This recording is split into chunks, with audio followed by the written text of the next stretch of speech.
Well, good evening, everyone. We would like to call our November 10th, 2025 City Council meeting to order. We welcome you, those who are joining us in the audience, those who are joining us remotely. At this time, as with every meeting, we do make a few acknowledgments. I saw a couple of our council member elects, Councilmember Jones and McMillan are here. Welcome, sir. Any others, former council members or council members elect? All right. Council, as we do that, we will move to the invocation. We ask that all would please stand for the prayer. Ask that Dr. Ron Godbolt, One Church Covenant Fellowship, Senior Pastor. Dr. Godbolt, good to see you, sir. Doctor, good to see you. Let us pray. Gracious Father, we thank you for this day you blessed us to see. And Lord, before we thank you for anything, we want to thank you for all things that you've given us. We ask your blessings upon this meeting today as you gave wisdom to Solomon. We pray that you'll give these council members and mayor the wisdom that they need to make decisions that would help your people. We thank you for your goodness and your kindness, and we thank you for bringing us here together. We pray now that everything will be done in decent and in order, and that your name gets all glory and all praise. It's in Jesus' name that we pray. Amen. Amen.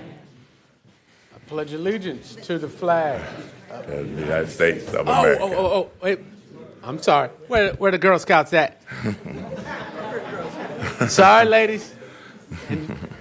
The Scouts, I'm sorry. Scouts. Oh, yeah. All right. Well, thank you all for joining us, and I'll turn it over to Councilmember Green. Good evening, everyone. Thank you for being here, girls. We have the Troop 740G of Scouting America. They range in ages from 11 to 15 years old, and they're going to lead us in the pledge tonight, and then they're going to say their oath and laws. So whenever you're ready, you lead. I pledge allegiance to the flag of the United States of America and to the republic for which it stands, one nation, under God, indivisible, with liberty and justice for all. A scout is trustworthy, loyal, helpful, friendly, courteous, kind, obedient, cheerful, thrifty, brave, clean, and reverent. On my honor, I will do my best to do my duty to God and my country, to obey the scout law, to help other people at all times, to keep myself physically strong, mentally awake, and morally straight. Thank you.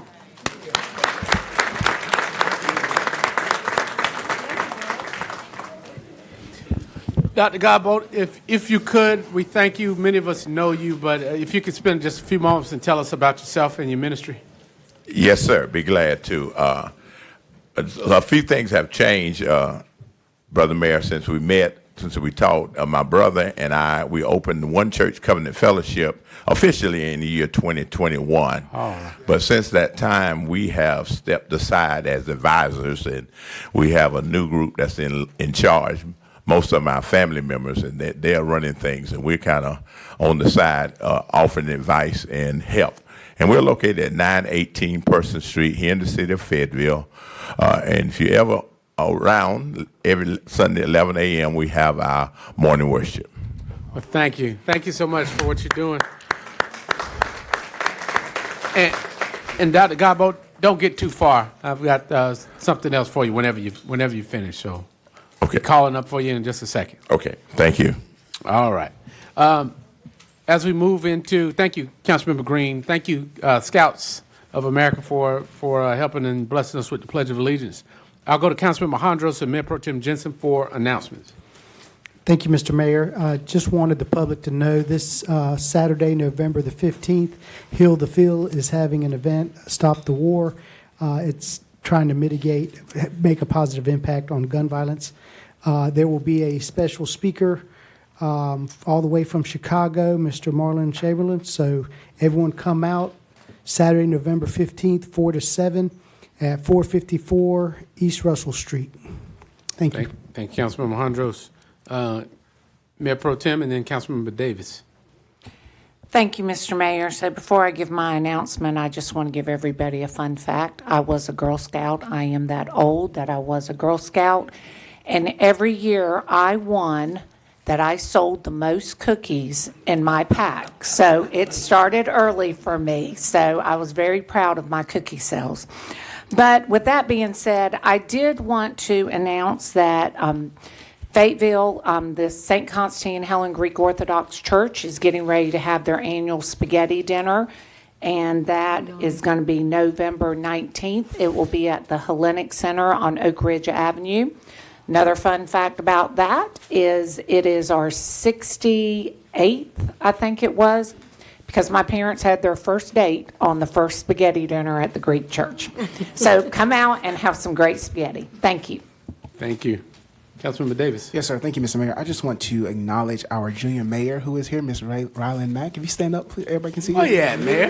Yeah. Thank you, Mr. Mayor. Thank you. Welcome, Mayor. How are you? All right. Mr. Mayor. Oh, Councilmember Green. Good evening, everyone.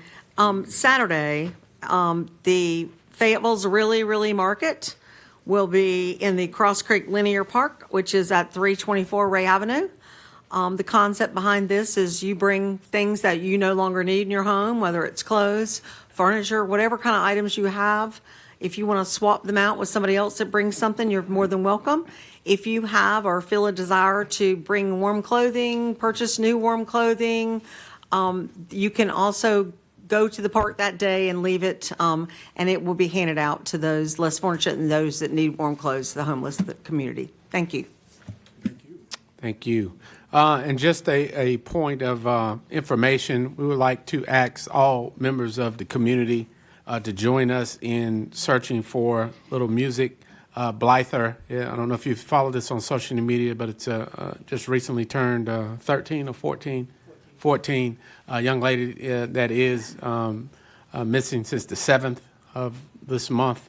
And, we know her. She gave the national anthem. She sang the national anthem at one of our swearing-ins a few years back. Very nice young lady. But if you could go to your social media pages, mine, Councilmember McNair's, and many of the other council members, and share that information and keep our eyes open. We are one community, and if we see her, please call and report any information, regardless of how small it is or whatever. We would love to hear from you, and certainly her family would appreciate it. So thank you. Wanted to do that. At this time, on a more positive note, sometimes we have members of our community that we need to acknowledge their presence and their gifts and talents. And I want to read just a snippet of the bio from one such individual. It says, recently, after 37 years of pastoring, Dr. Ron Godbolt, many years of kingdom service in 1988, where he founded the Word of Truth Ministry Incorporated in Rayford. He's a native of Fayetteville, North Carolina, graduating from Hope Mills High School in 1971. I didn't even know it was called Hope Mills High School. He is a 1975 graduate of Winston-Salem State University, obtaining a BA in Social Studies. He received a Master's in Administration from in Business Administration from Fayetteville State University in 1992. Retired as an administrator with the Cumberland County School System in June of 2006 after 30 years of faithful service. Pastor Godbolt graduated from Moriah Institute of Christian Studies with a doctorate degree in 2009. He currently serves as the administrative consultant for Cumberland County Schools, role that he has faithfully served for many years after his official retirement. After seeking the counsel of the Lord on the way to lead, guide, and serve the people of God following the COVID pandemic, Pastor Godbolt transitioned from Hope Mills to Fayetteville, and in 2020 became the senior pastor of One Church Covenant Fellowship. Pastor Godbolt is married to Pastor Faye Hunt Godbolt for 47 years. They have been blessed with two daughters, Miss Elena Godbolt Kelly and Mr. Sonny Kelly, who we'll see and I'll call up shortly. And please forgive me on the pronouncements, but Rana Godbolt Mack and Mr. Jarrett, God has allowed their daughters to extend the legacy of their parents with 5 grandchildren. He has served as the past director of the Hope Community Resource Council until 2019, completing over 30 years of volunteer service to the North Carolina Department of Corrections. Pastor Godbolt was so faithful in his service to North Carolina Bureau of Prisons that he was honored in 2008 and 2013 as Hope County Correctional Institute's Volunteer of the Year. Pastor Godbolt is a member of WIDU Pastors Coalition, where he leads a prayer team of over 24 members for their yearly anniversary, which celebrated its 66th anniversary this past month. He is also a member of the Fayetteville Ministerial Council, the Hope Mills Ministerial Alliance, Cumberland County Family Advisory Board, Fayetteville Citywide Revival, Operation Blessing. Pastor, you're making me tired just reading all your Bible. And many other ministries and civic organizations. Pastor Godbolt can be heard on the Word of Truth weekly radio broadcast as it airs on WIDU Radio 99.7 FM in Fayetteville on digital outlets every Sunday at 5 p.m. Pastor Godbolt conducts leadership workshops at his church all over the country and has ministered in countries such as England, Canada, Barbados. Pastor Godbolt is a true servant of God, solely committed to winning souls for our Lord Jesus Christ. So Pastor Godbolt, Mr. Sonny, and the family, Mrs. Godbolt, please join me at the podium, please.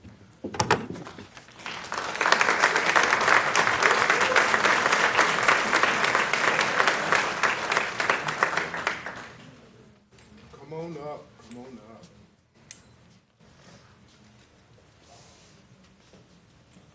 Pastor, you are a man with an extensive resume. But we wanted to just top it off by telling you we thank you as a community and as a city. And on behalf of the City Council and the 210,000 citizens of this city, we appreciate your hard work and your efforts that you've done in our community for well over 30 years. I'd like to present you with the highest award that we have, which is the key to the city of Fayetteville.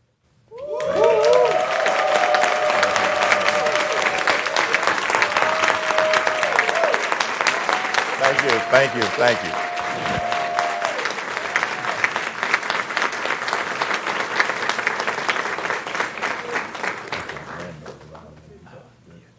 Yes, sir. Did you want to have? Oh, that's your granddaughter. The mayor's your granddaughter.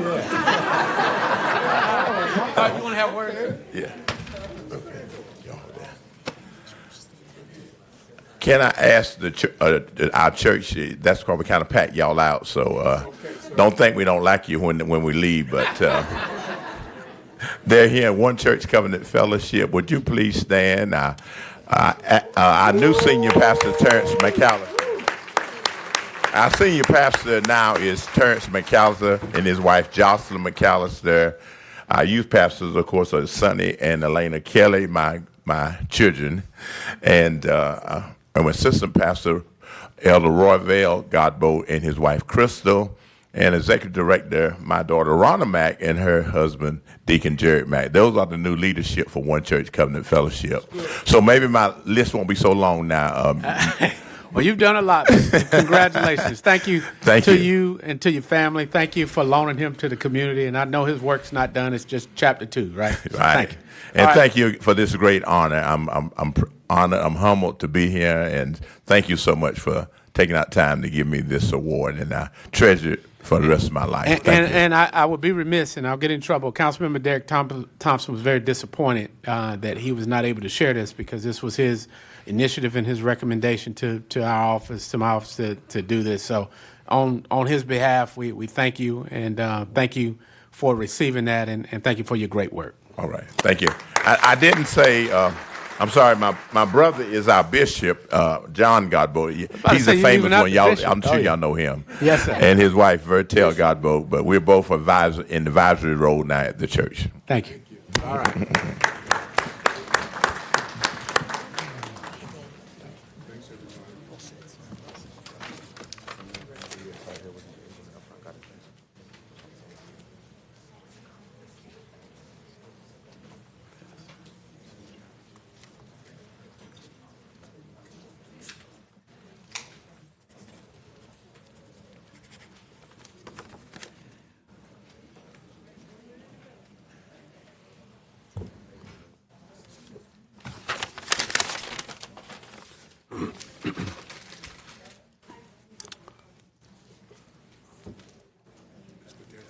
Yeah. All right, council, as we transition to the next item is 5.0 is the city manager's report. Dr. Hewitt.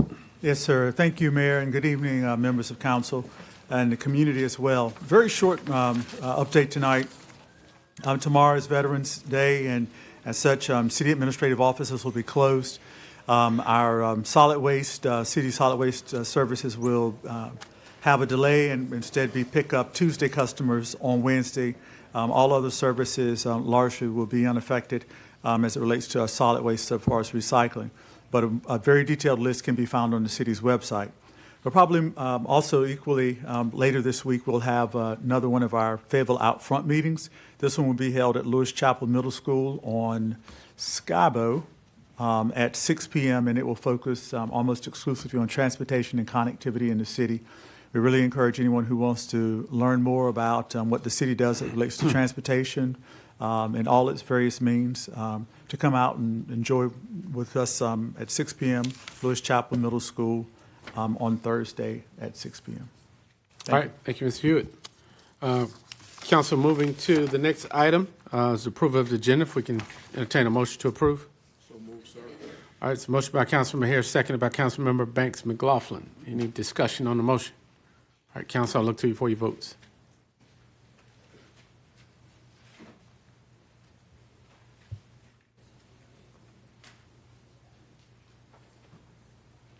All right, motion carries unanimously by those voting.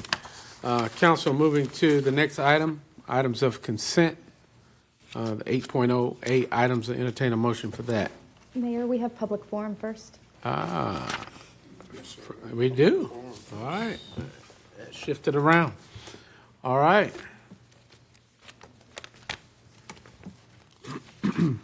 Per the City Council Policy 120.9, this is a time that residents may have input and a voice in what goes on in their city. Public forum will last no longer than 30 minutes. Each speaker is limited to 3 minutes each to address the City Council on issues related to the City of Fayetteville. No time will be yielded or given to any other speaker. Individuals wishing and desiring to speak at tonight's public forum should have signed up with the city clerk no later than 5 p.m. of the day of the meeting. When the clerk calls your name, please come to the podium. Please clearly state your name and an address for the record. When the light located on the podium changes from green to yellow, that means you have 30 seconds remaining. And when the light changes to red, that means your time has expired. Any remaining speakers of the public forum list that did not have an opportunity to address the council will have the option to have their name placed at the beginning of the next scheduled public forum. So with that, Madam Clerk. Mayor, we have 10 speakers. Our first speaker is Ms. Tasqua Lindsay.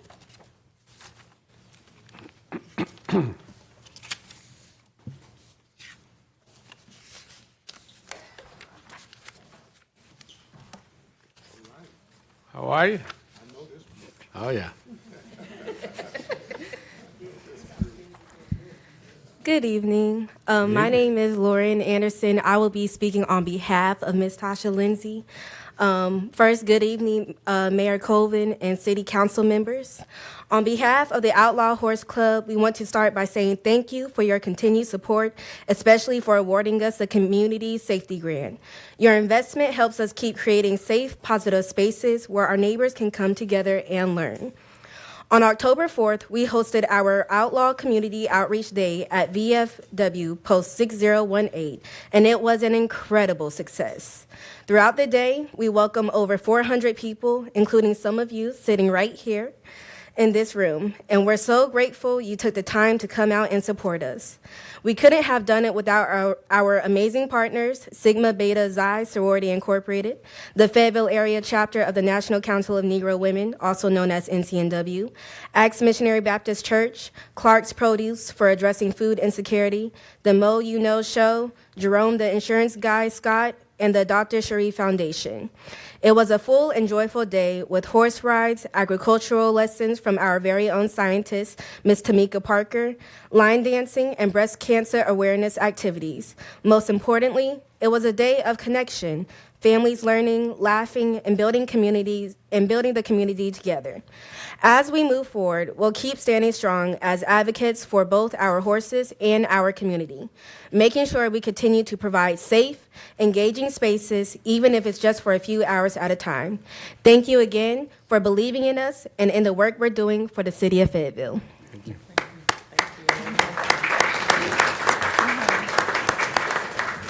Thank you all. You keep up the good work. Madam Clerk. Mayor, our next speaker is Mr. Matthew Jones.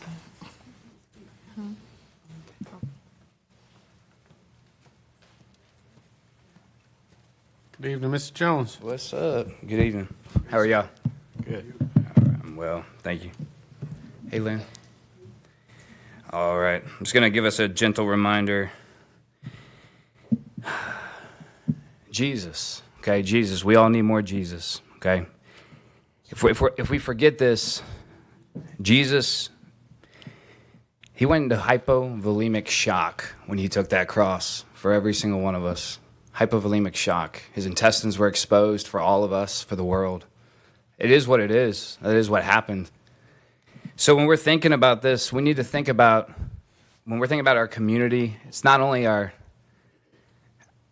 city council, our mayor, our business owners, our community leaders, our pastors. We need to think about, well, Matthew 15:19. Our thoughts, how they provoke the evilness, the murder, adultery, theft, all of those things. What if we could just control our thoughts just a little bit more? Maybe dive deeper into these things. I mean, let's just think about this. If it's the local business owner that says he'll call that applicant back and just never calls them back, I mean, what does that do to the applicant?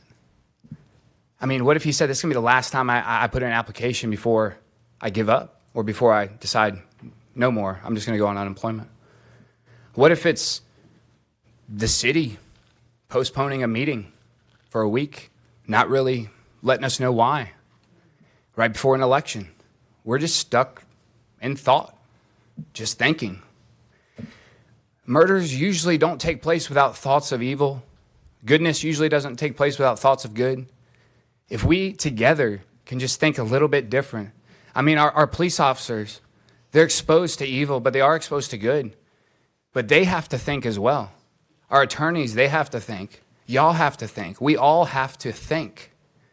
And that's the only space that we really get to control is right here, what we think. And I'm just letting you know that Matthew 15:19 said, for out of the heart comes evil thoughts, murder, adultery, sexual immorality, theft, false testimony, and slander. But maybe today that might look more like, if I just think to myself, my teacher, that my dog ate my homework, surely she'll believe me. But maybe that's lack of self-discipline, lack of morals, lack of drive. I mean, I'm just saying we need to, from y'all to me, I mean, to anyone, let's think positive, because positive thinking can, it ends up creating positive action or lack of negative inaction. I mean, together, I mean, anybody watching, y'all here, everybody, let's just bring it together. Good thoughts, good thoughts. It all starts right here. The bad starts here. The good starts here. Thank y'all. Appreciate it. Thank you. Thank you, sir. Very good. Madam Clerk? Mayor, our next speaker is Miss Sherry Watts. Miss Sherry Watts. Not present. Our next speaker is Mr. Chad McGowan.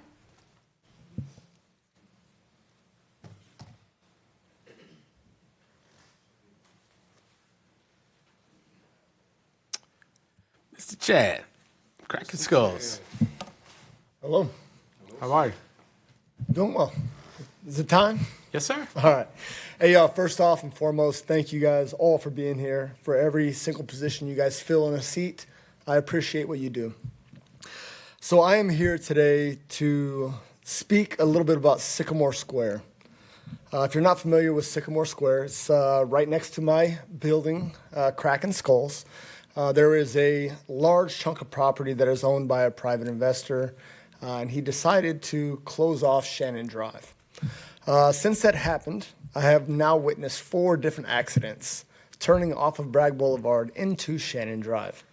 I don't know if there's a way to rectify this or go back and look at plans or do something.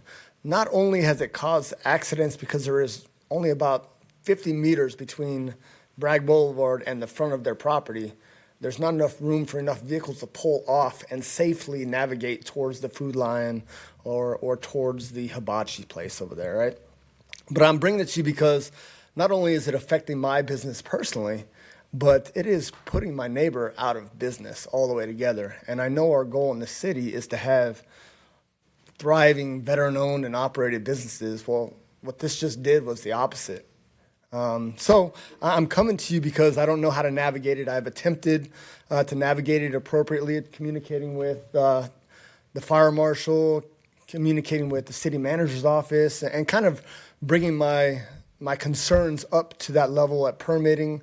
And I don't know how to navigate it. I've even spoke with DJ Hare several times. Miss Kathy Jensen asked me to send her some information. I got really busy. I wasn't able to get it to you. I apologize for that. But I'm coming to you because I'm at a loss and I don't know how to navigate this. And I don't even know if there's anything that we could possibly do. I really do not. But I am coming to you because I don't know how to execute. Well, yeah, did have a response, but we did want traffic services because is that light still working that tells people to turn? And then Yes, what sir. you're saying is once they turn, they can't get in. There's nowhere else for them to go. So we need traffic services to look at it. I'll go to Councilman here. Thanks, Chad, for coming in. I will be sharing some information about that on the 18th at the Scotty Hills Community Meeting over at Kiwanis. Only presently is that entire area closed off due to construction. It will not remain 100% like that when the construction is done. You will be able to maneuver through down beside your building back out that direction, not down through Shannon. So if you come to that meeting on the 18th at 6 o'clock at Kiwanis Recreation Center, me and our team will be there to be talking to the Scotty Hills community. Sure. Yeah, I'll definitely be there for that. I appreciate it. Yes. All right, thank you. Thank you, Chad. And public services, we'll see. Okay, you got it. All right, Madam Clerk. Mayor, our next speaker is Miss Melissa Williams. Miss Melissa Williams. Not present. Our next speaker is Mr. Melvin Harley.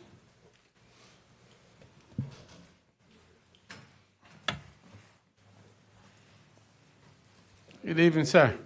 How you doing? Good. How you doing today, Mr. Mayor? Good. Mr. Colvin? Good to see Ms. Jensen, how you doing today? And everybody in their respectful places. My name is Melvin Harley. I grew up here in Fayetteville, North Carolina. I am a disabled veteran from the United States military. And I'm here to speak on behalf of my community because I grew up here in Fayetteville and in Spring Lake. And I have seen the good, the worst, and how it have evolutionized itself, you know, from the cracks, from the gangs to criminal activities, gang banging. I am an advocate for gang banging. You know what I mean? So I want to see what we can do to stop the crime here in Fayetteville and in Spring Lake in all communities. And I feel like, for as myself, I grew up in a Christian background. So my granddad always taught me, if you don't stand for something, you're going to fall for anything. So I would like to see how I can be a part of this community, or how can I put my best foot forward, because I am a football player. I played at Western Hornet High School. So I want to see what I can do to give back to my community, because I'm out here every day talking to the customers, the businesses. I'm just like you, Mayor. I want to be a mayor. I always said, nah, not for me, God, no. You know what I'm saying? But I look up to you, and I look up to everybody in their respectful places. But I do want to run for the mayor one day if God would prevent me to do that, because I really love my community and I love my people. But I think that we should give back to the kids and the youth. There's nowhere for the youth to go. That's why it's too much sex trafficking. It's too much about kids not being there with their parents, or their parents not picking up their kids from school, and they worrying about if their kids coming back home alive. And I'm tired of seeing that, Mayor. You see what I'm saying? I'm tired of seeing the whole gymnastics of us not being aware of our surroundings. Like the street lights when we go downtown, when we walking, it's just too much people and that's homeless. So I want to see if I can do something to get some funding to help out to get the shelters back open. Because I was hearing about they wanted the shelters back, because that was one of the parts. So I just want to know, what can I do from any one of y'all to get some kind of assistance, or what do I need to do, or what's the next step I need to take? Well, it's a public forum, so we really are limited on our engagement. What we can do is have a staff member talk to you about some things in the community development. That sounds like a department that fits a lot of what you're talking about. Yes, sir. All right. All right. Thank you, Mayor. Thank you, sir. Thank you, Mr. Hawley. Madam Clerk. Mayor, our next speaker is Miss Natasha Hollingsworth. Miss Natasha Hollingsworth? Not present. Our next speaker is Mr. Chalico Hurst. Mr. Chalico Hurst. Not present. Our next speaker is Mr. Kanchan Kamone. Mr. Kanchan? Yes. Yep.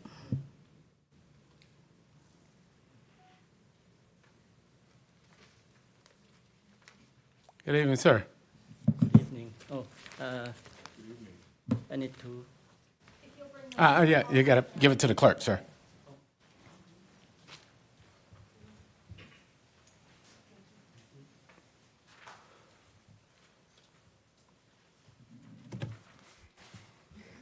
Good evening, Mr. Mayor and City Council. I'm here tonight to appeal you to save my house, my home, at 206 Campbell Avenue. I have worked hard, very hard, and put a lot of money into the property, and I don't want to lose it. I understand that Councilman Davis can make a motion to the council to reconsider and give me more time to finish this project. By demolishing this building, it will place me in a financial hardship that will be very difficult, if not impossible, to overcome. I appeal to your heart to have compassion and look at the human side of this matter. Sometimes it's not about dollars and cents, but how you as a council and the city can work through difficult projects as mine to come to a better way for all of us. Please reconsider demolishing this building. It has so much potential. Especially, I want to turn into the group home and take care of this guy. And this guy had a stroke 2 years ago. So I want to run the group home in that place. Okay, if you demolish it, and where I'm gonna go, I would lose my job. I'm 70 years old. Okay. This will not only affect me, but those that depends on me as well. If you can find in your heart to give me reasonable time to complete it, I would greatly appreciate it. Thank you. Should I go off the script now? Yeah, it would seriously, damage me. Like you guys gonna destroy my life, okay? The rest of my life, because prior to COVID-19, we came over here to fix my son's house, and after COVID lockdown, we couldn't go back to Idaho. And I lost everything, include my group home. It's a certified family home, that's what it's called, And now I'm just depending on this house to run the group home again, and serve these 3 guys and also the 3 residents, in Fayetteville, They welcome too, It had 7 bedrooms in it. And also it had a little house in the back and it had 2 bedrooms and 2 baths in it. And you guys gonna tear the whole thing down for me? Please be reasonable. Thank you.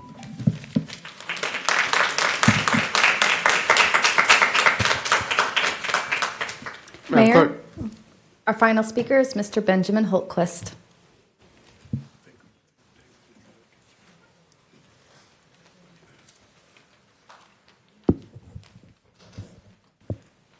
Good evening. Good evening. My name is Ben Holtquist from Shongtowns, Fayetteville, and I'm here to talk about public transportation. At Fayetteville Freedom for All's election forum a few weeks ago, improving public transportation was one of the topics. There was a lot of great comments about improving frequency, expanding routes, providing benches, and shelter from the sun and rain, as well as updating our fare payment system. All of these are necessary to make transit better for those that use it, but will unfortunately have negligible impact on improving ridership. What's needed more than anything is for the walk to and from the bus to be safe, convenient, and short.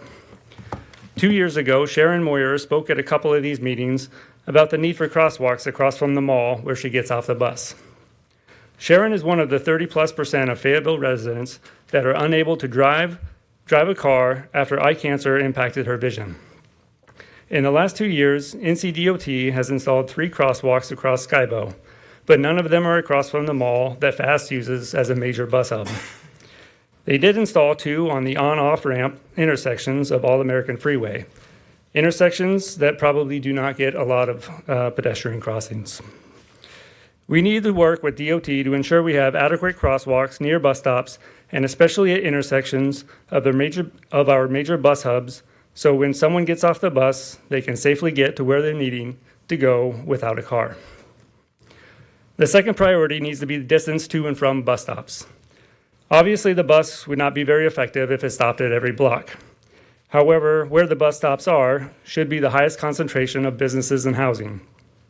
I've spoken many times about our need to eliminate parking minimums citywide because they take up too much space and end up with more of the parking than is needed.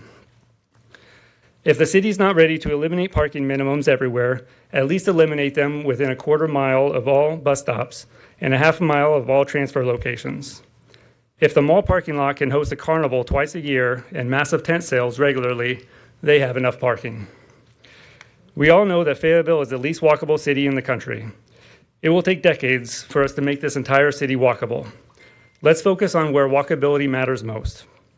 The city has transformed downtown into a walkable district through eliminating parking minimums, expanding sidewalks, and planting trees. Let's do the same thing for the areas surrounding bus stops and make transit a viable option for all residents of the city. Thank you. Thank you, sir.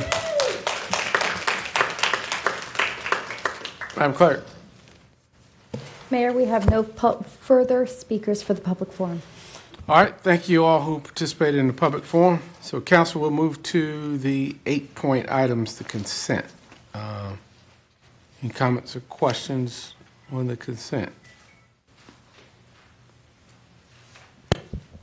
Councilmember Green. No, I was just going to make Motion. a motion or second. All right, there's a motion by Councilmember Green, seconded by Councilmember Davis. Any discussion? All right, council, I'll look to you for your vote. Madam Clerk, you said Councilmember Benavente is on the line. Yes, sir, he's on via Teams. Councilmember Benavente? Green. All right. All right, Madam Clerk, motion carries unanimous. Moving to item 9.01, the Office of Community Safety Update. I'm assuming that's Dr. Jones and his team.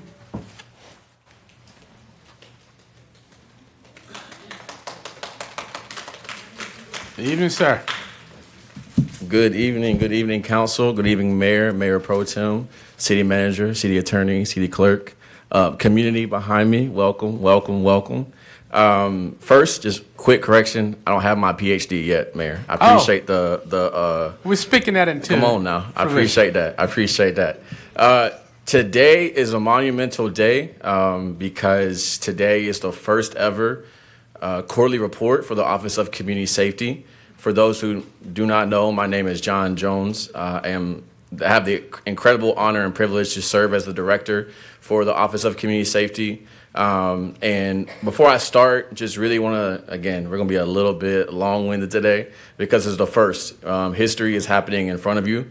And I'm going to start by sharing a few thank yous. So first, I want to start off to you, council, you, mayor, mayor pro tem, for the decision that you made as a council to move forward in addressing community safety with a holistic approach. You made a decision that one or two other cities in the state of North Carolina have made to devote dollars to think of more holistic approaches, to think of the well-being of community members when it comes to violence prevention and community safety. So I first must extend gratitude for you all for leading that charge in a state where we're seeing the momentum and making a decision that's not common in the state of North Carolina. So as someone who serves as the office, I must first share gratitude to you all. Second, I want to share gratitude to the city manager, city attorney, and city clerk, and the rest of the City of Fayetteville staff who, for 2 years, were working to build this up before a director came in. There's specific staff here in the City of Fayetteville that made decisions on behalf of OCS that put us in the situation where we have a strong foundation to move forward. So again, I want to extend gratitude to the city manager, city attorney, city clerk, and the rest of the City of Fayetteville staff. And lastly, in my opinion, the most important, I want to thank the community members behind me and those in the City of Fayetteville who advocated for this office, who identified concerns and went to you as council to move forward in developing an Office of Community Safety, but also the community members who were doing the work prior to the Office of Community Safety. One thing I learned when I quickly came back home is that the work is happening already in the City of Fayetteville, and as a department, we can play a role in coordinating and streamlining that. So first, just want to give another thank you to the community members behind me and those who are not in the room who really pushed for this office, because without that wouldn't have started the pathway for me to be here today. So with that in mind, I do have a presentation. So if I pull it up, really.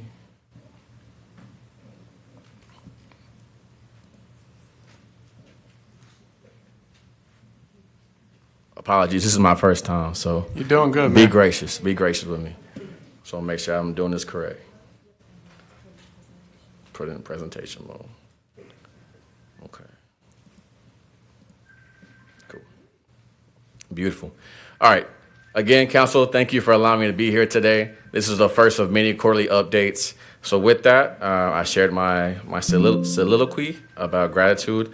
So first, just kind of want to give you the reason why we're here today to provide you a quarterly report, but also why I requested that the office be involved in providing quarterly reports, because I want to ensure that you as council and community are aware of the work that we're doing, especially the pathways that we're designing to address the pillars that you all brought in front of us, and ensure accountability and transparency. So with that in mind, I want to first start off with our mission and purpose. The Office of Community Safety leads the city's work to build a community-led and coordinated public safety model focused on prevention, intervention, care, and timely response through strong cross-agency collaboration. With that, I want to introduce you all my full team right now. We have myself as the director, but I'm going to ask my team behind me to stand up. And we also have Nichelle Gaines, who is our program manager. She's here today. Thank you, Nichelle. If you can just remain standing. We also have our behavioral health lead, Orlando Smith, our community engagement lead, Najeri Fikes, and our rapid response lead, Deanna Braggs. So those, myself included, that represents your Office of Community Safety. And I must say I have been blessed with an incredible team. One, because all of them are already experienced with the work here in the City of Fayetteville. So we're just translating that work over into the Office of Community Safety. But also because the passion to do this work, I say, Doing violence prevention work, community safety work, you need that specific internal passion or drive to push through. And my team has all of that. Plus, there's an array of experiences, including youth development, community engagement, rapid response, behavioral health, working with the unhoused community, et cetera, that all comes in together to develop our team. Thank you, team.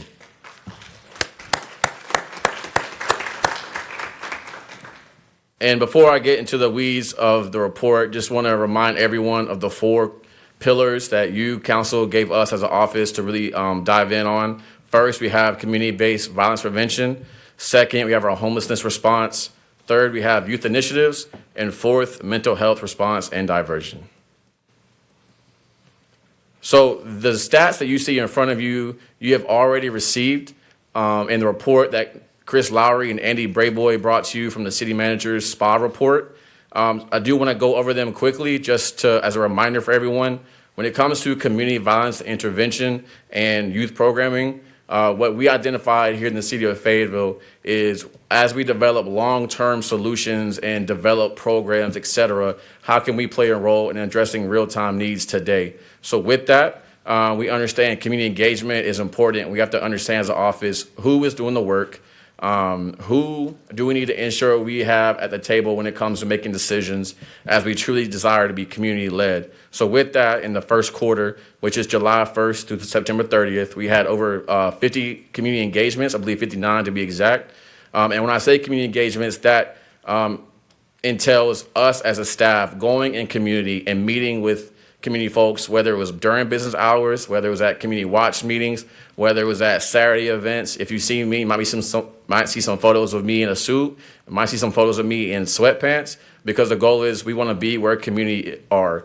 And with that in mind, we had 59 community engagements in our first quarter. We also coordinated 3 youth night out events. And these events the purpose of that was to engage with our young people to ensure they had safe spaces to be in physical activity, also provide some wellness resources, and then some skill building activities that I'll share a little bit more about later. We also supported our very first community-led youth night event organized by the Prove Project.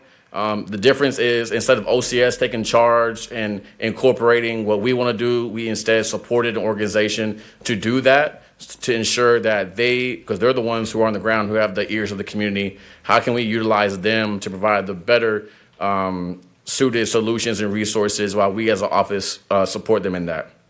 And then lastly, on this end, we had 20 community safety micro grants awarded.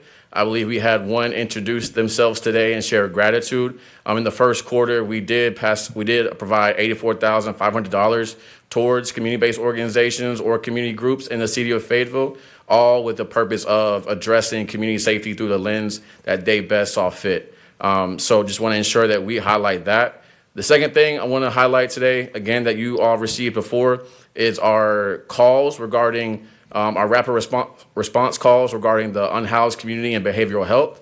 As you can see, we responded to 214 homelessness calls and mental health calls. And when I say responded, I want to be intentional when I say this, is that means those calls were given to us by OCS, and then my team would then coordinate resources and ensure those resources were delivered and followed up with. So 214 moments throughout July to the end of September did we respond to calls that we heard directly from community or our partners at the police department.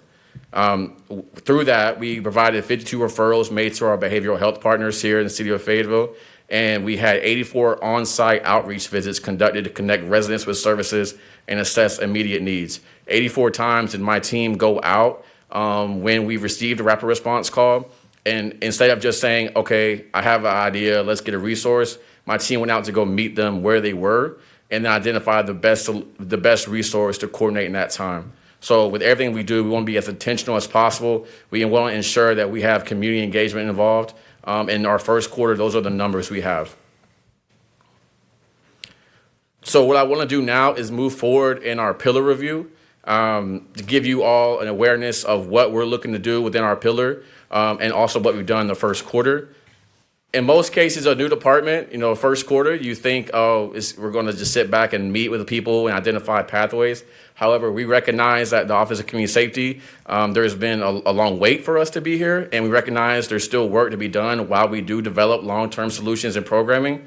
So with that, we understand when it comes to behavioral health, we want to develop an ecosystem that is collaborative, and an ecosystem that we can coordinate when we hear of concerns that rise to our attention. So with that, we wanted to ensure that there was interagency collaboration that we coordinated through our office. So with that, we strengthened partnerships with the police office, the police department, behavioral health and public health systems. We also participate in regular crisis and diversion initiatives, including Alliance Health's Crisis Collaborative, the Sequential Intercept Task Force, and the lead case reviews. We drafted a crisis intervention SOP to guide coordinated response for individuals in behavioral health crisis, including veterans at risk of self-harm. And lastly, we continue to position OCS to be the bridge between systems to improve coordination, data sharing, and care linkage. One thing I also want to highlight in our behavioral health pillar that we are working on and started in our first quarter, and have actually made some progress with our second. We want to ensure we bring all the behavioral health partners in the city of Fayetteville. Coming down where I'm coming from, recognizing that there is a lot of opportunity to coordinate behavioral health resources, but understanding what could prevent us from that resource being provided. In my first few weeks, I identified a few times where there was a barrier in front for someone to receive a service.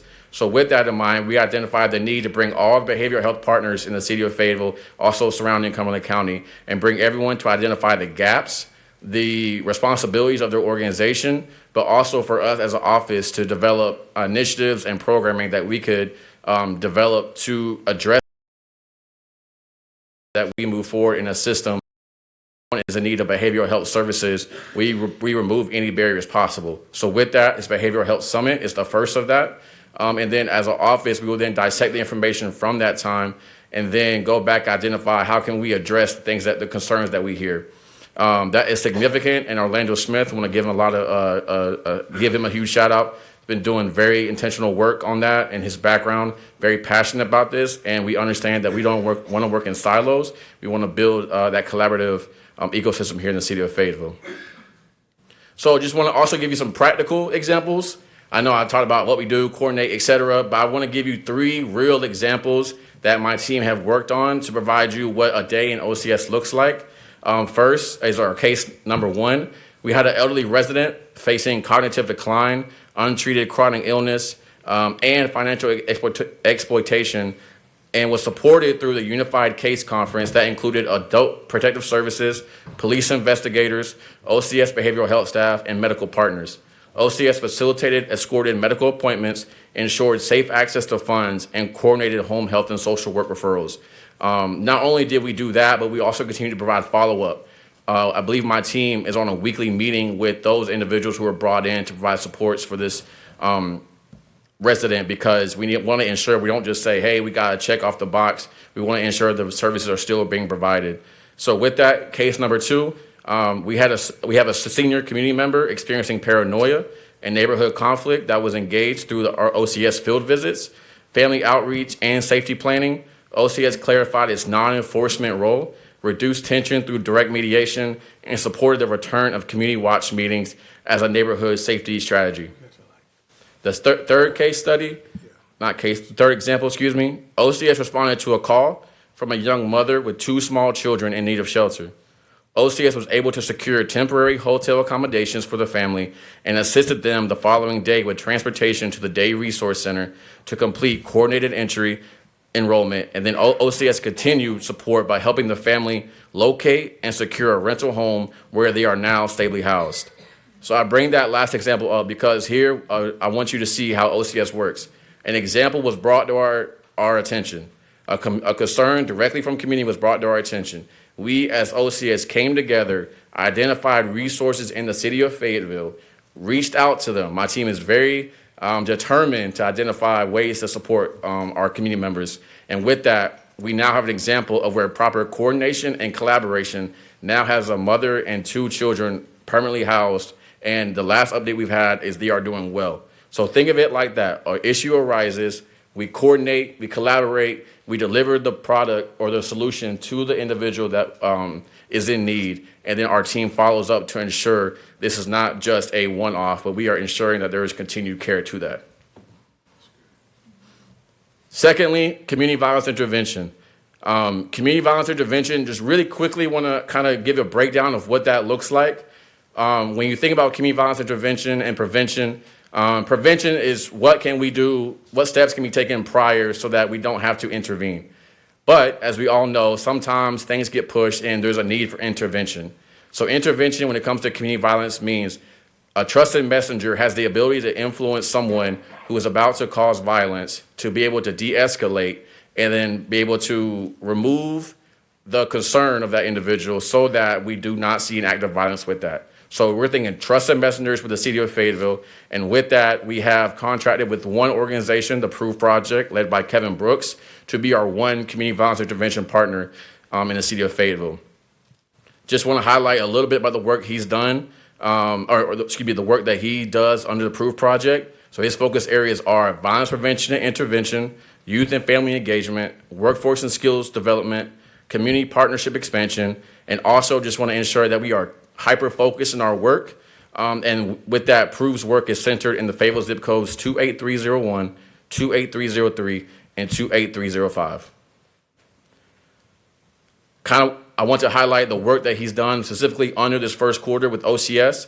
He has hosted 13 community events, engaged 600 plus residents. The Proof Project also included the distribution of 425 backpacks, three dorm packages, and 2 scholarships. We also relaunched Youth Night Out on September 26th to engage 30 plus youth and families through recreation, mentorship, and resource connection. And regarding the intervention and mediation efforts, we had 11 conflicts that were identified in the city of Fayetteville in those 3 zip codes. 3 conflicts were successfully interrupted, 8 referrals were made to supportive services, and 7 new street outreach connections were established.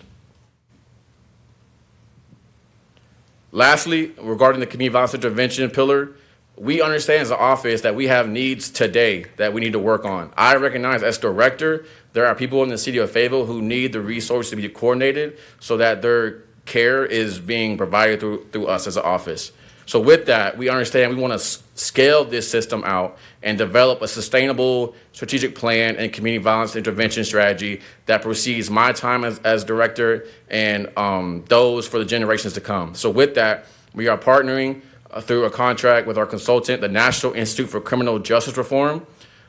Their department under them called the National Office of Violence Prevention Network, who is supporting us in developing a long-term strategic plan for the city of Fayetteville regarding the Office of Community Safety and Violence Prevention.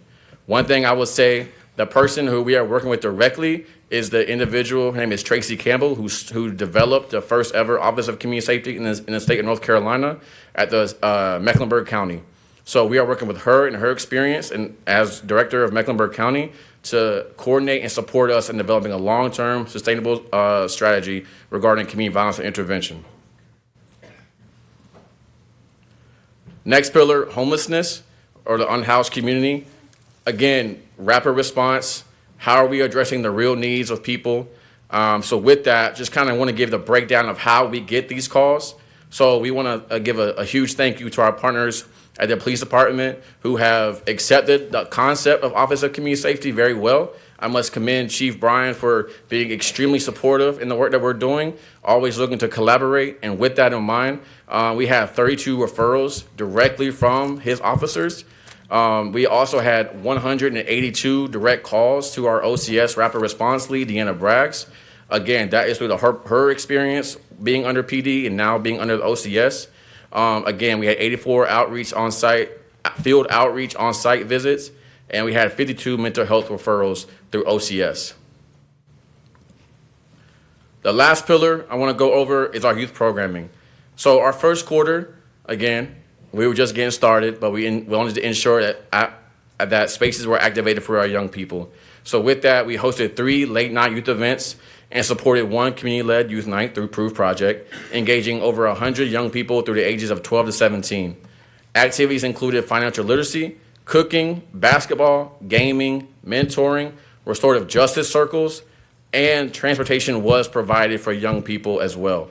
There was also a skincare routine. There was also headshots. There was also resume building. And one important piece I want to incorporate, that there was also a quiet room for young people who just needed to come and sit. Our partners include the list you see in front of you. One thing I want to highlight is when it comes to Youth Night Out events, our goal as an office is we want to ensure that we, as a department in the city of Fayetteville, provide safe spaces for young people to come and be. There is no expectation for them just to come and show up and be present, which is why we want to be intentional as possible when we think of the resources that we can coordinate. So when a young person comes to play basketball, they can also leave with a resume. They can leave with a headshot. And with that, that's the first of the United Out events that we as an office are going to be supporting as we move to have community-led safe space activations, our first being the approved project. So just want to highlight some of the partners. Church of Christ Community Outreach Center, who hosted our very first Youth Night Out. Living in Authority Ministries, who provided us with transportation system. Fayetteville Woodpeckers, Fayetteville Liberty and Marksmen, Roots Mentoring, Prove, Ms. Z's Mentor Mentee Program, Jai 6 Foundation. We also had Heal DeVille in attendance as well, and other organizations who were present in those spaces, again, to ensure that not just we as a department are putting on an event, but we are looking to create a safe space for young people to receive resources that they can take home with. And through the partnerships with community leaders in the city, we were able to make 3 of those happen, and additional one being community-led. So just kind of want to highlight some photos. As you can see, there was some kids hooping a little bit. We had a great partnership with PD and Fire, who were able to provide us staff to not just show up, but also be involved. We had a good number of young people across a few rec centers in the city of Fayetteville. And each time we saw each one get better. And then we also identified the need for us to push. We want these to be community-led at the end of the day. So they were a great start to the work that we were doing with the OCS, especially as we look to develop long-term initiatives and programming for our young people. So with that kind of wraps up our quarter 1. What I want to give you is some insight on what quarter 2 is looking like, as we're currently in that time frame now.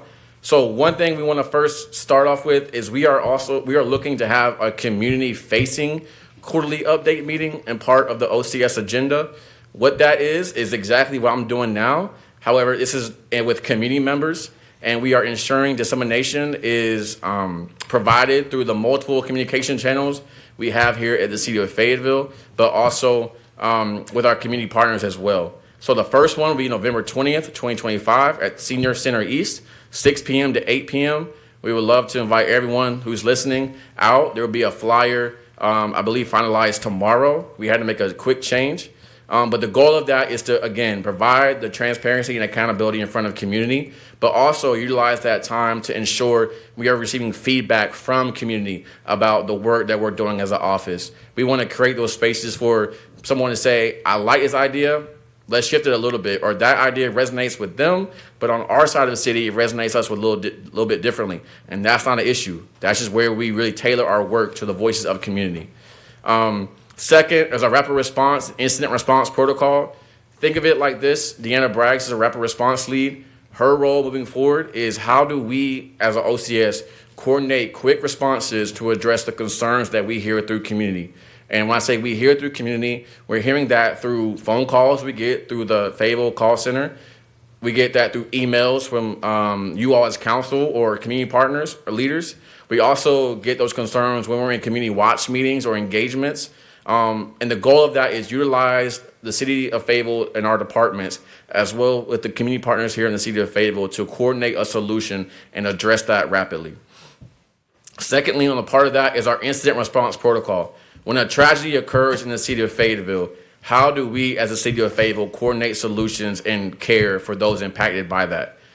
So that is something that we are looking to develop here in the city of Fayetteville. When a tragedy occurs, how do we address behavioral health, community environment, specific programming, if it's someone who is impacted by violence specifically, how do we ensure that victim services are being provided? How do we ensure if someone is not able to be working any longer do that? Is there a resource we can coordinate think of it as when something happens, how is the city of Fayetteville going to come together and provide care for those impacted? And that is the initiative the Office of Community Safety will be starting off in the calendar year.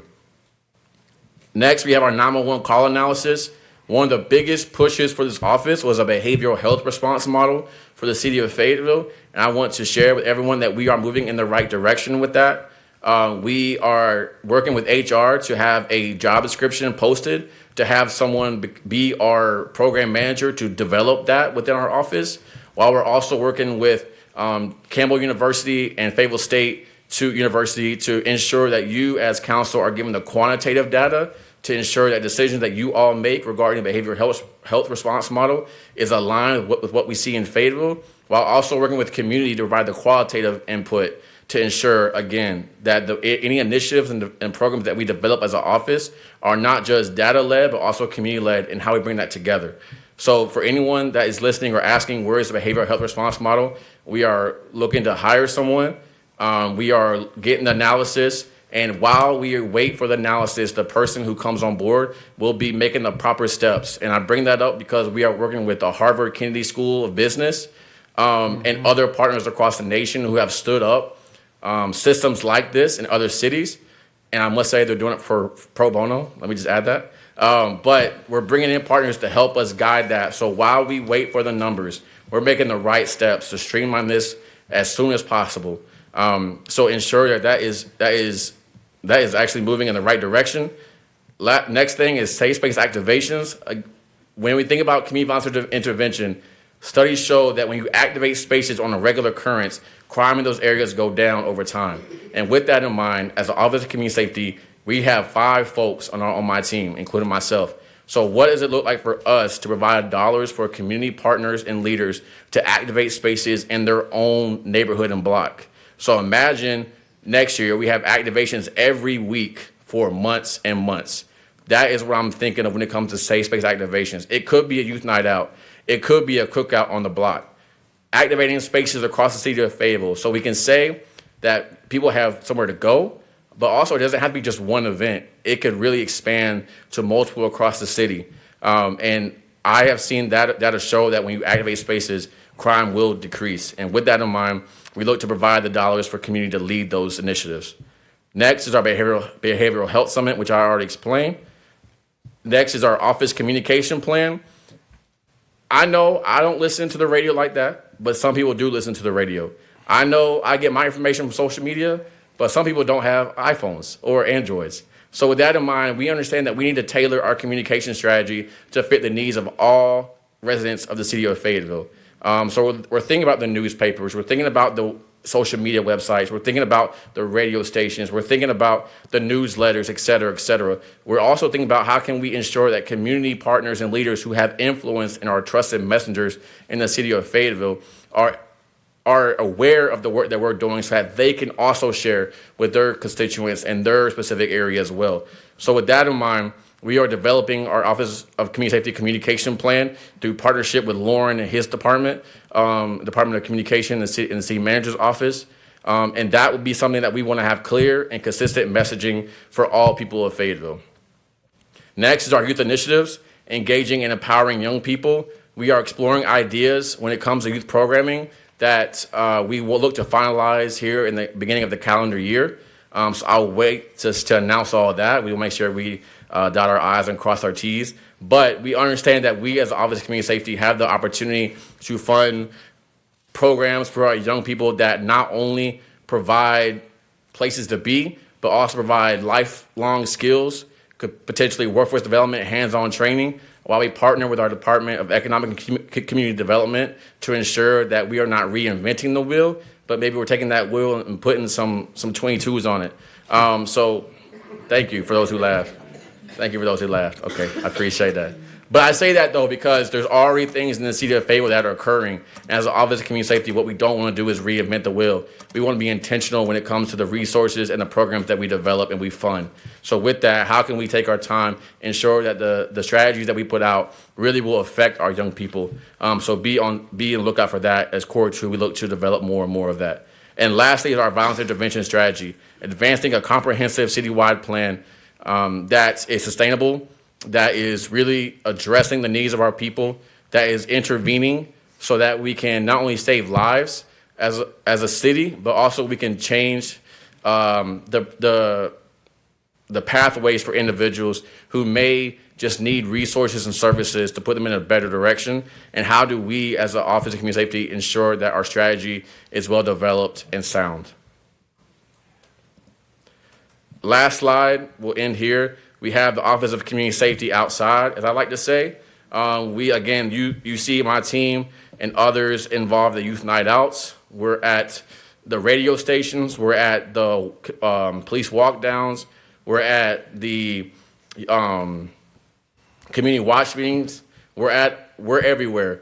And if we're not there, that means we haven't been informed of it. So if there's opportunities for us to be in your meetings or in your districts, et cetera, please let us know. My team and I recognize that community engagement is the name of the game when it comes to this work, and the foundation that we're building as Office of Community Safety, communication is definitely the main thing in that. So with that, I want to leave you with our conclusion and contacts for anyone listening or you as council who's interested in learning more. We would love to sit down and share the work that we're doing, especially as we look to be in this space every quarter moving forward. So thank you. Thank you. Man, may have one or two questions. Of course. You out here in these streets, huh? Come on now. Oh, yes, man. sir. All right. So I had a question, Councilman Hare and then McNair. Absolutely. You had a lot of information that you packed in there. Yes, a sir. lot of it pertains to the gaps we're filling that are primarily county functions. How are you in the county working, particularly on some of your support services for homelessness or for the mental health? I know you've got some partnerships with Alliance and some others. Speak to where you in the county are with that. Absolutely. So again, we do not want to reinvent the wheel if the wheel's already moving. So with that, one thing I would say, 2 of my staff have came from the county through the Department of Public Health, and with that, that's been incredibly effective for me as a leader in this space. So when it comes to our partnership with the county, we are working with their staff to ensure that we are aligned when it comes to our responses.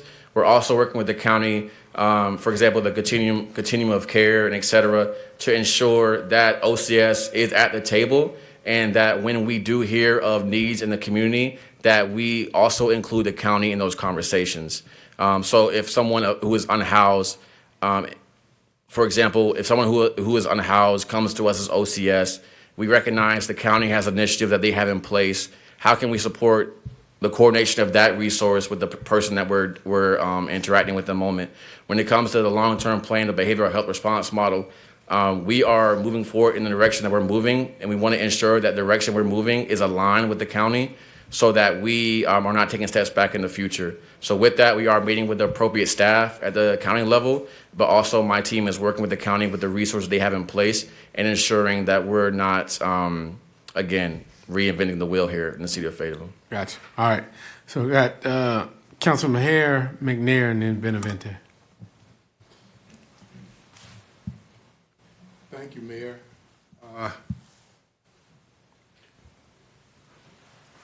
Okay. Thank you, Mayor. Thank you, Mr. Jones. Brother, you are really out there in the community, and that's what we want. Yes, sir. From this position.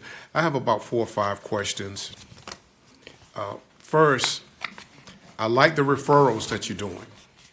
Okay, so I understand how you are getting into community in certain perspectives through the referrals.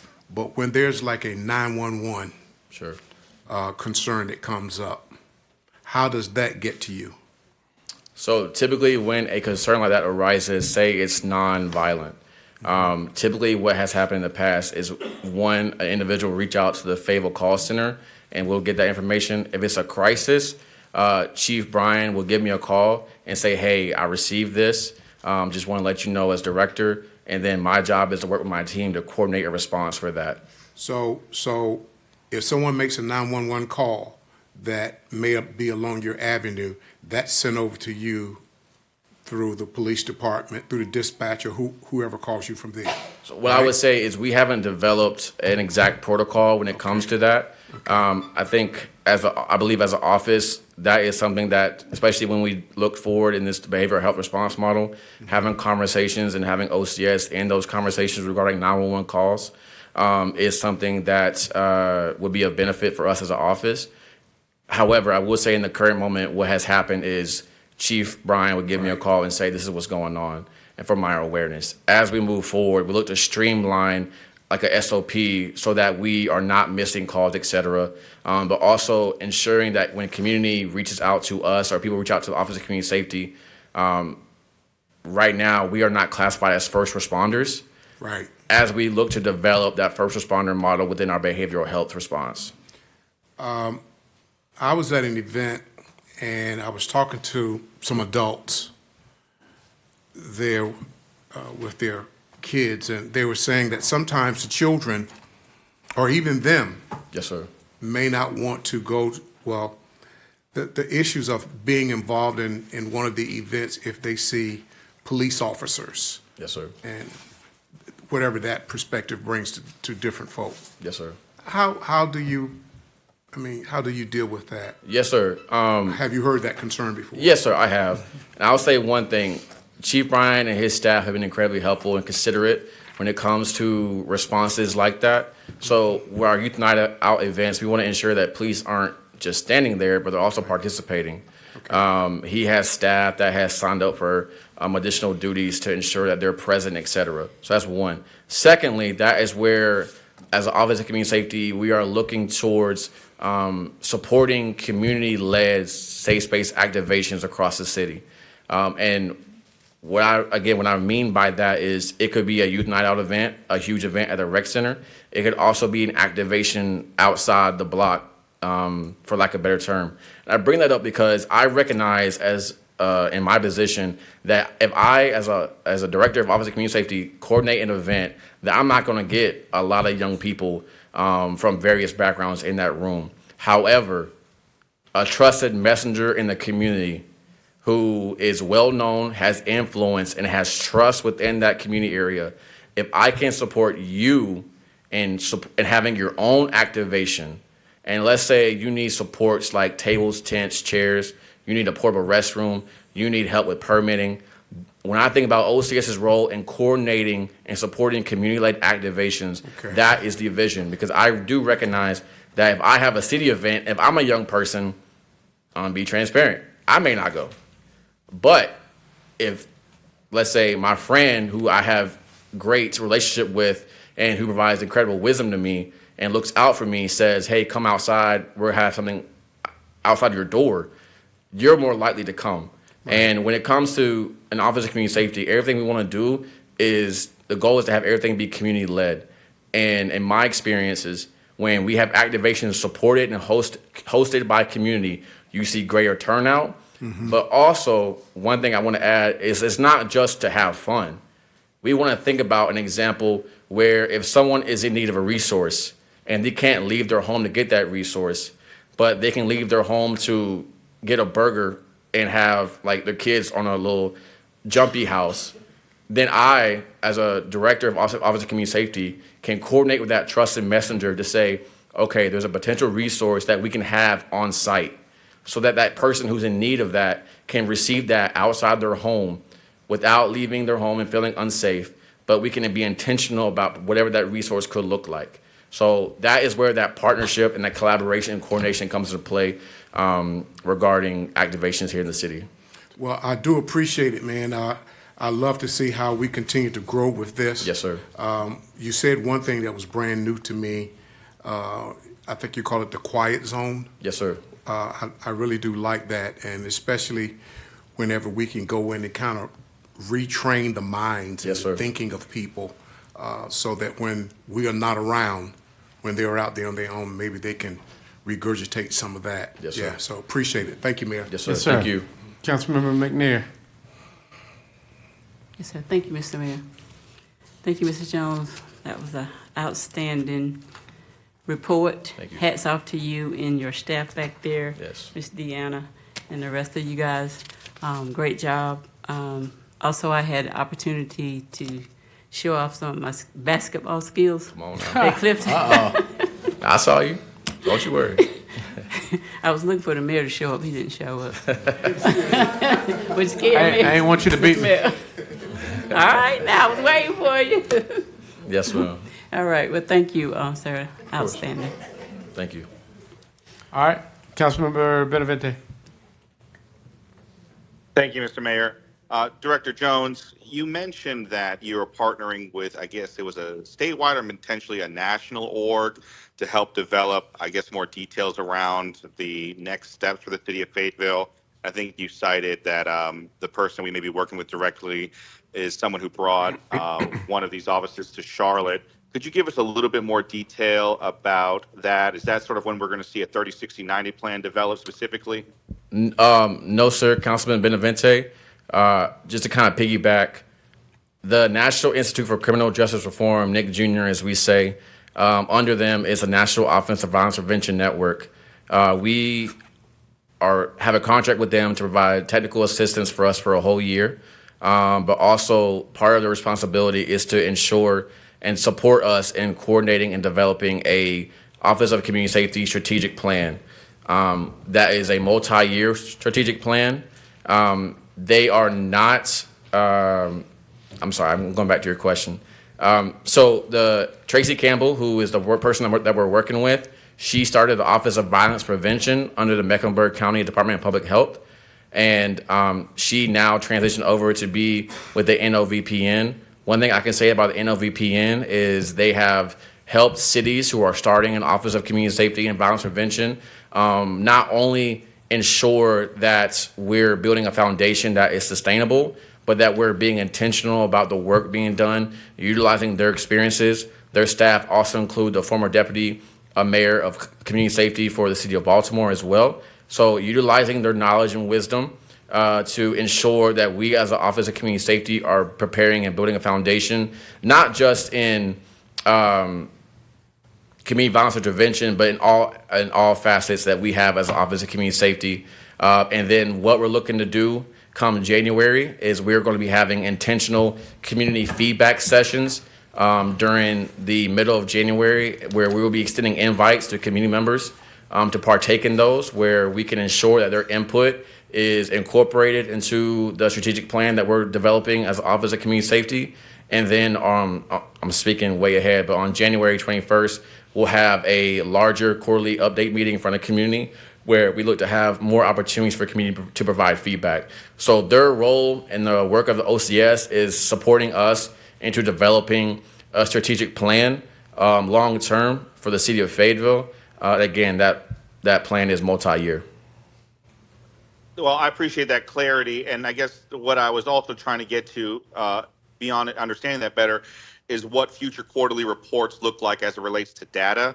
Yes, sir. To show that we are meeting some benchmarks. And again, and correct me if I'm wrong, that group that you're talking about working with is going to help us, I guess, ask the right questions or track the right data points for presentation. Is that correct? Or is that going to be done through a different way? Yes, sir. This being our first quarterly report, my focus was to give you the quick facts about some of the work we've done on the ground in our first quarter, but to also ensure that you as council and community members were aware of the work we're looking to do moving forward.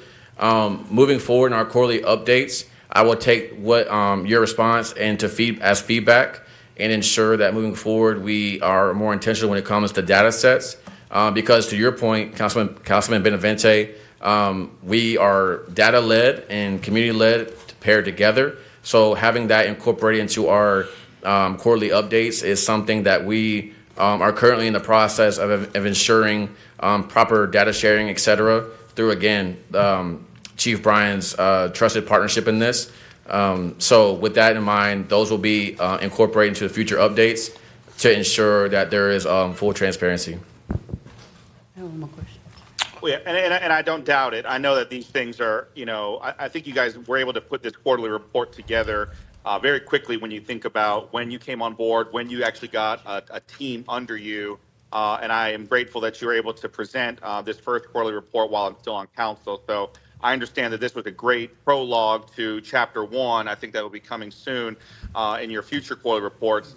I just asked about the data because I know in every other city that has taken this approach, the data has shown that every dollar of investment is 100% is a return 10 times, and that law enforcement can help sort of demonstrate that call volumes in particular communities go down because we've gotten to the root of the issue. We've helped the small percentage of folks who are struggling the most, who obviously in return end up kind of creating the most call volumes, that you see an inverse relationship in a positive way.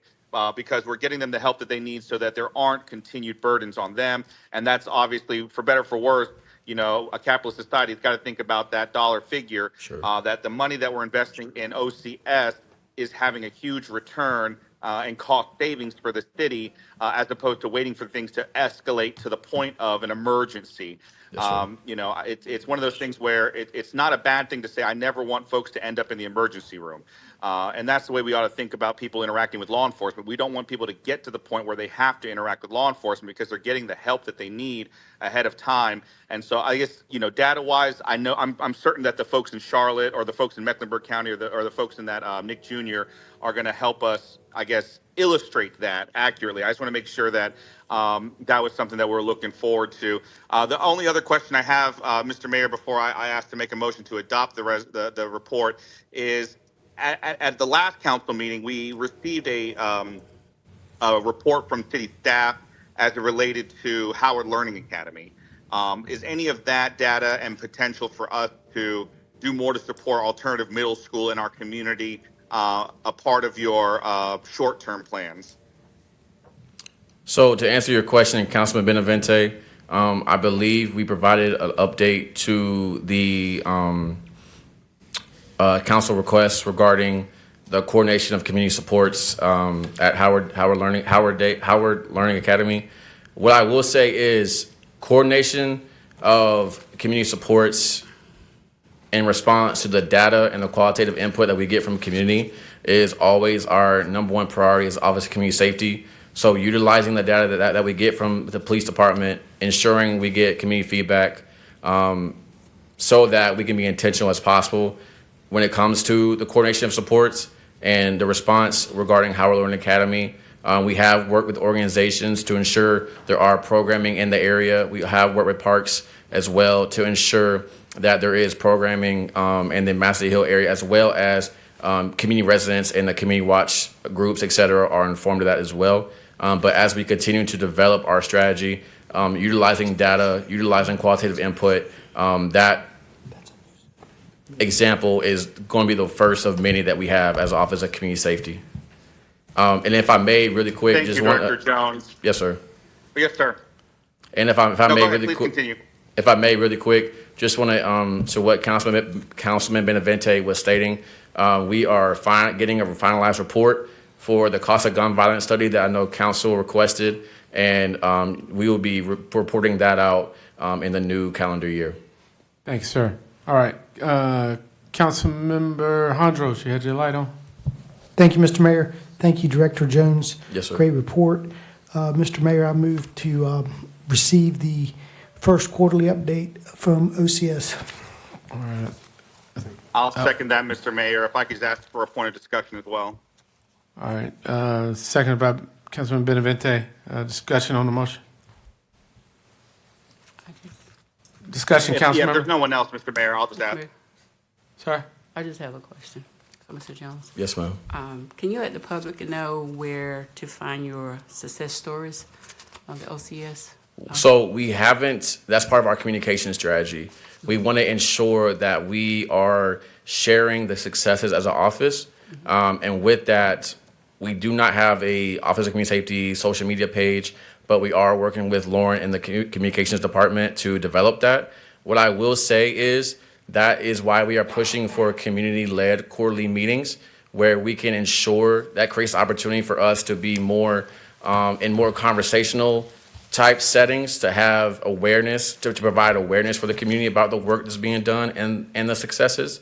And when we develop that communication strategy, there will be opportunities on those channels where we can ensure community is aware of the work that's being done. Right now, what we have done is shared updates with us being new. We don't want to just we want to be intentional about the information we're sharing, but moving forward, we look to have opportunities to share of the successes, because as council has devoted dollars to this office, community has devoted their hearts into this office as well, and we want to ensure that everyone is receiving updates in a transparent and equal way. So with that in mind, Councilwoman McNair, we'll have more on that in the future. Thank you. Yes, ma'am. All right, Councilmember Banks McLaughlin. Thank you, Mayor. Thank you for the presentation. Yes, ma'am. Great information. You came in, boots on the ground, and I see you around throughout the community. I wanted to know how are you connecting with our youth council? Yes, Are they ma'am. sitting at the table and making some of these ideas? So if you check out their podcast website in the future, you'll see OCS and the Fayetteville Cumberland Youth Council having an episode with our partners at Prove Project and Jai 6. And with that, one thing I want to highlight, my background is in youth development. I recognize when we as adults make decisions on behalf of young people without incorporating young people, then we are doing them an injustice. So when it comes to that, ensuring we have proper partnerships with the Fayetteville Cumberland Youth Council, ensuring that we work with the junior mayor here at the city of Fayetteville, ensuring that I and my team go in spaces where young people are present, working through community partners to coordinate those conversations, to ensure that we have adequate young people input in the conversation.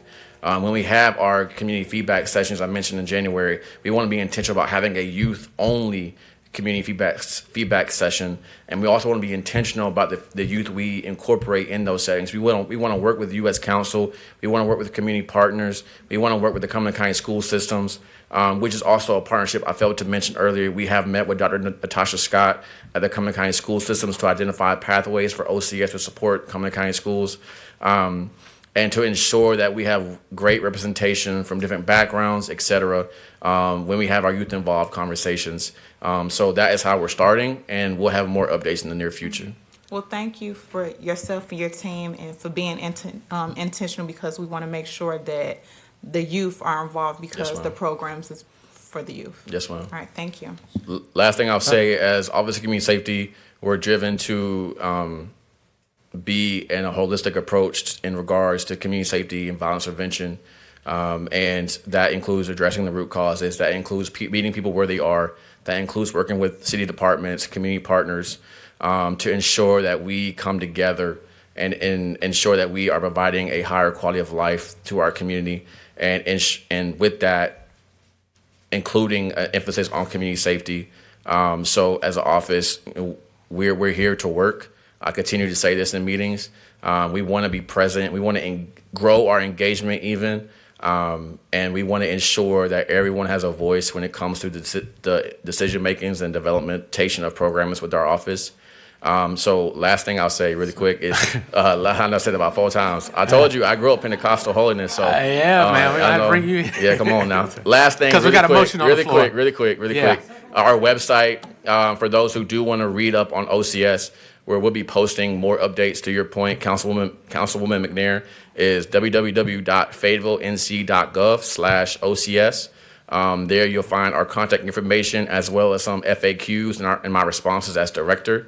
But please reach out for any other questions. All right. So we did have a motion on the Mr. floor. Mayor, This was the discussion phase, which Mr. Jones Right. participated in, but Oh, let's no. get information. All right, Councilmember Benevento, you had something else? Thank you, Mr. Mayor. I'll be brief as well. I just wanted to express a little bit more gratitude to community members that I know went out and educated the citizens about this office before the term OCS was very common parlance in the city of Fayetteville. I know that, Fayetteville Freedom for All screened a documentary on Durham's OCS at one point, and I know that had a lot to do with influencing citizens into making this demand of the council members. So I want to express some gratitude to Councilmember Hondros and Banks McLaughlin for believing in this from the beginning, the first few times, even when it failed. Some gratitude to Councilwoman Green and Councilmember Davis for taking a road trip with me up to Durham to meet with the OCS director of Durham and to kind of arrive arrive independently for their own reasons to be supportive of this. And then ultimately, gratitude to Mayor Pro Tem Jensen, who presented this council member request to have an OCS started in Fayetteville. I think, once the tides finally turned on creating this office, we finally got it done. And, today really is a momentous and historic occasion. So thank you to City Manager Hewitt and the rest of the city staff for getting us to this point, and grateful to Dr. Jones again, I'm giving you that PhD now, Director Jones, for being willing to come back home and make OCS a reality here in Fayetteville. Thank you. All right, thank you. All right, Council, look to you for your votes.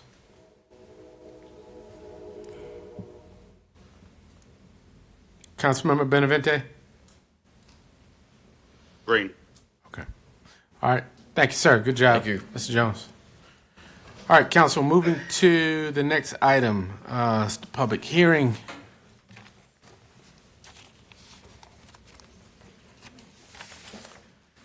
At this time, we are planning to hold the public hearing where the City Council formally seeks your input.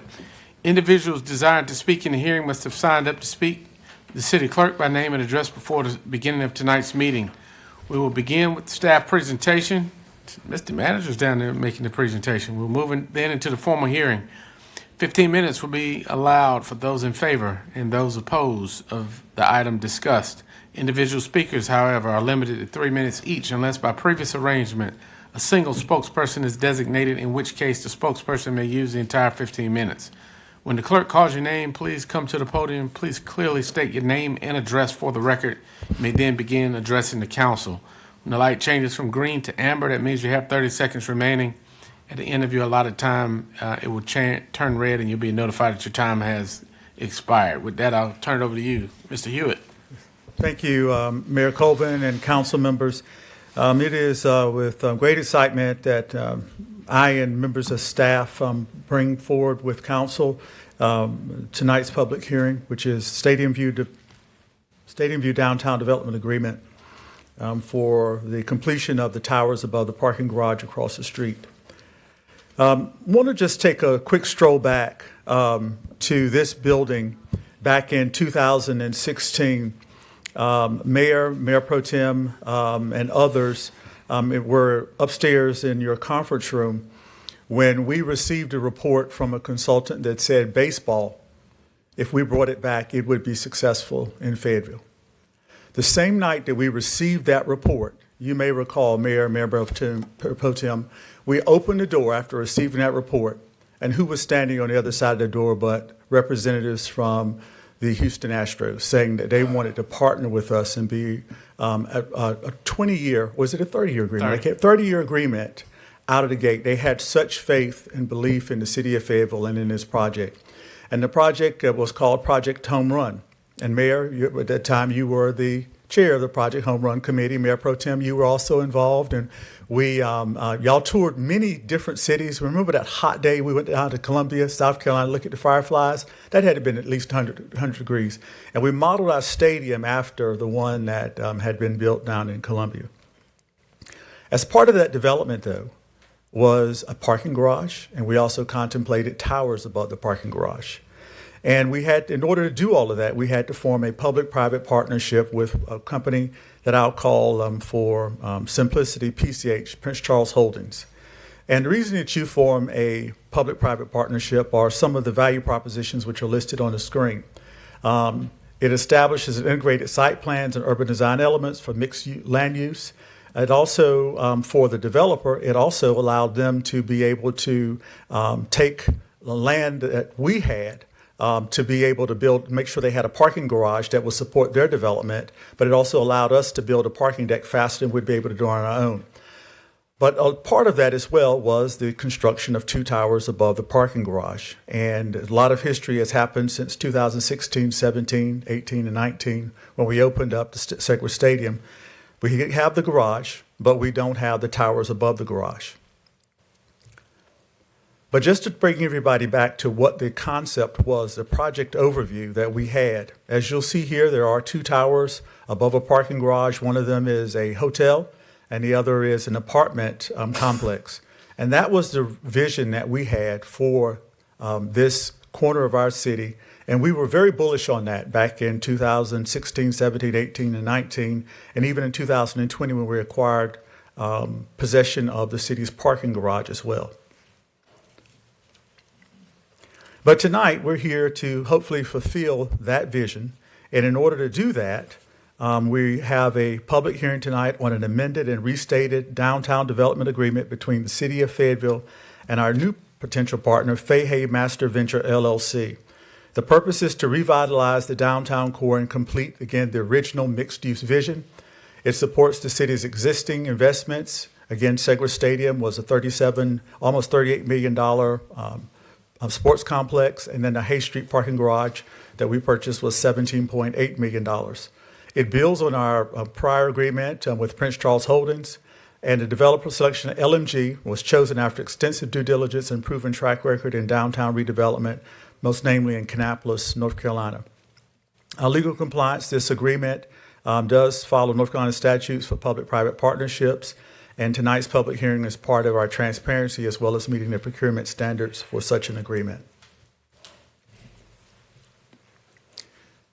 The development agreement basics. The city's financial commitment will be a loan of up to $5.7 million for public improvements.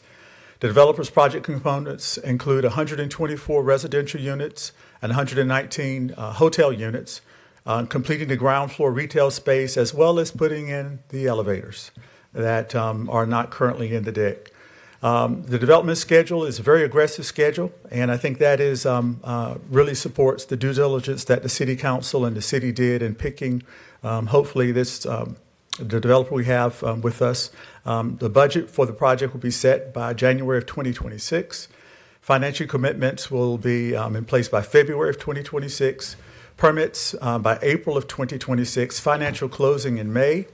Construction start sometime this summer in June of 2026 with substantial completion in May of 2028. Additional development agreement basics. For the city's protections, there will be performance milestones, some of those we covered on an earlier page, with possible bonding of the city's $5.7 million loan. The minimum assessed tax value with guarantee of $45 million, which continue from the earlier agreement we had with PCH. The city oversight through compliance reviews and progress reporting was something that was very important to the City Council. In addition to the project being across from City Hall, the council has been very clear that they also would like to make sure that we are tracking very closely those performance milestones, and we will be looking to either use our in-house consultant that we have or bringing on someone else to do that for us. The developer's responsibilities will be meeting or exceeding the minimum assessed value guarantees. And earlier today, the developer shared that his actual investment will be well over $70 million to complete the project as contemplated, complete the construction per the approved design and timelines, and maintain compliance with zoning, environmental, and building regulations. The community benefits. It adds new housing, a hotel, retail opportunities downtown. Councilmember Banks McLaughlin, when we looked at this agreement earlier, several years ago, there was an opportunity for us to have an office tower along with apartment complexes. And I remember very distinctly you said, we need a downtown hotel. And I think this agreement fulfills that wish that you had and members of the council as well by, again, bringing a 119-room or 119 key hotel. I think it is a Hyatt flag as well.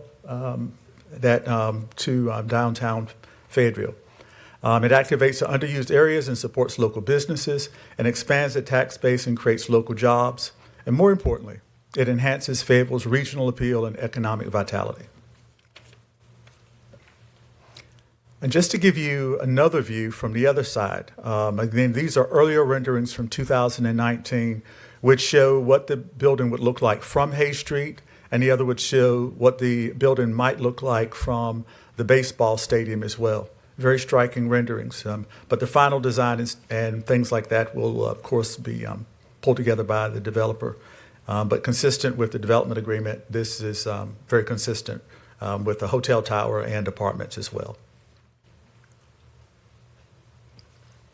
So tonight, I'd ask Mayor and council members if you would open and conduct a legislative hearing, and at the conclusion of which I and the staff members who are here, as well as representatives from LNG and our outside counsel, Howard Rose with the Banks Law Firm.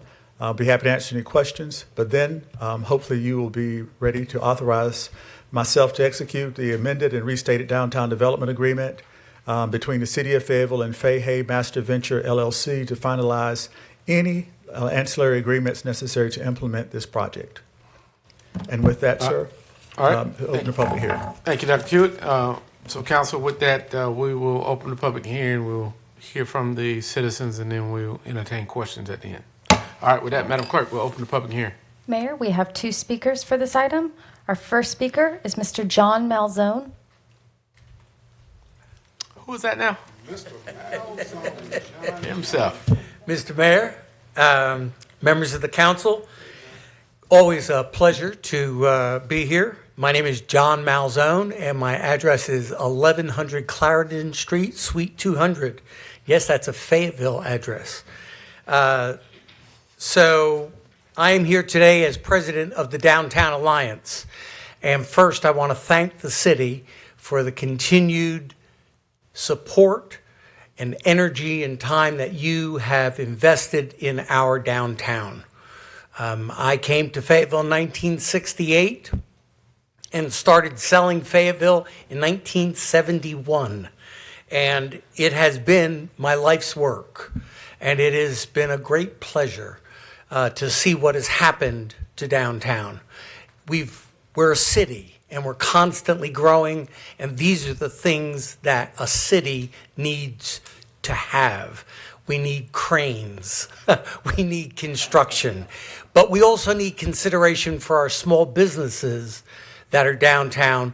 And so one of the things that I am going to ask is that we have a seat. The Downtown Alliance has a seat at the table during the planning, just so that we can make sure that we can respond to our membership, which are primarily all of the downtown property owners and small business owners downtown, to assure to them that while we have the completion of the Market House going on, and we have this wonderful project going on at the stadium, that we won't have sudden road blockages which will prevent the public from coming downtown and spending their money. So things like parking, things like making sure that timelines are consulted with and acknowledged by we're not going to do anything to hold up this project. We just want to make sure that the membership of the Downtown Alliance, the downtown taxpayers, shall we say, are aware of what's going on and what's going to happen down the road. We've been short-sighted in some past events, and I hate to get phone calls, hey, how come we can't get deliveries? Things of that nature. Many of you are small business owners, and you understand what I'm talking about. Okay? Bing bong. I've got notes, which I usually don't have notes. One thing I really would appreciate, and that is transparency. I've been selling downtown for a long time, and investors look at sure things. And when an entity proposes, say, a $200 million project in a downtown area, and we have $40 million invested, and it doesn't come to pass, the public gets upset. So I hope that the city shows true transparency. Thank you. Lovely bell, too. I like the bell. Any questions? No, we'll let you know, Uncle John. Thank you. All right, Madam Clerk. Mayor, our final speaker is Miss Bobby Burgess.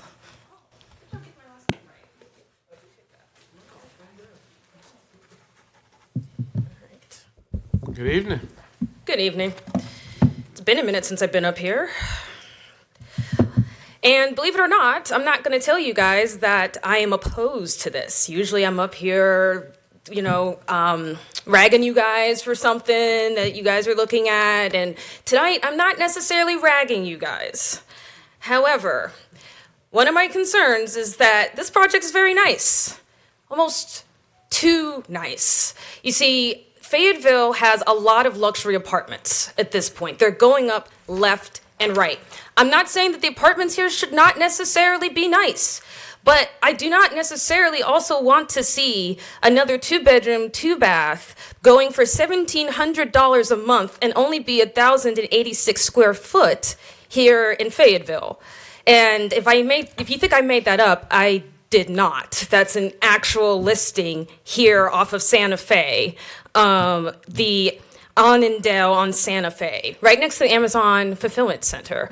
So what I'm here to urge you guys to consider as this project moves forward is having income restricted units.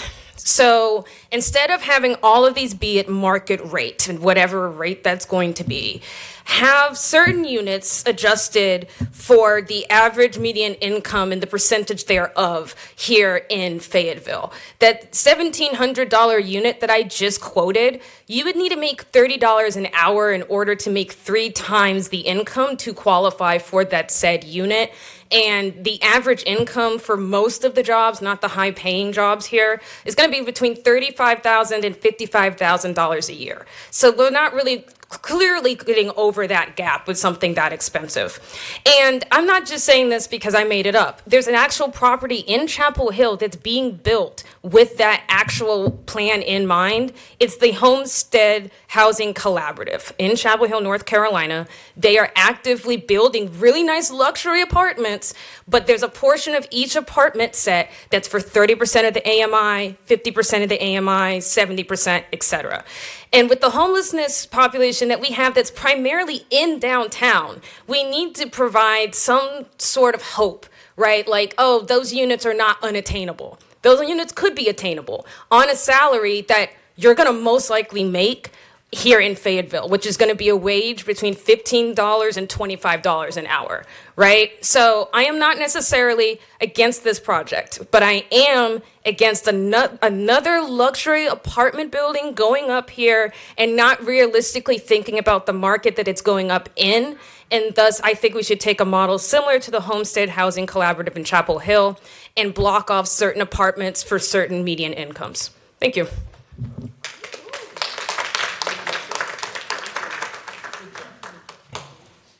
All right. Mayor, we have no further speakers. All right. Council, any questions or comments? All right. With that, I'll close the public hearing. I'll go to Councilman Davis or Green. This is your item. Oh, did you want me? I don't have a lot on. Okay.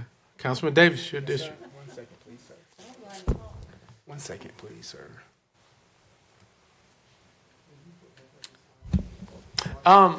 It would be rude of us. We've got guests on the line, right? Yes, sir. Can you put the slide back up, Lauren? The recommended, yes. Thank you, Mr. Mayor. Is that only if there are questions, Mr. Mayor? Okay. But they are available to speak. All right. Councilman Davis. Yes, sir. I move that we. Mr. Mayor, I have my hand raised for questions. I didn't know. Okay. All right. Go ahead, Councilmember Benavente. This question is going to be for whoever can answer on staff. When it comes to Mr. Malzone's inquiry about DTA opportunity to be incorporated into the future development of all of this, what potential or what historic potential has there been to allow for that?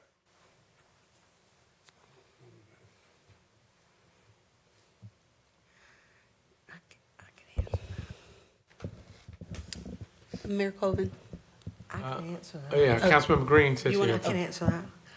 I can answer that. In fact, I was going to make it part of my comments to Mr. Malzone.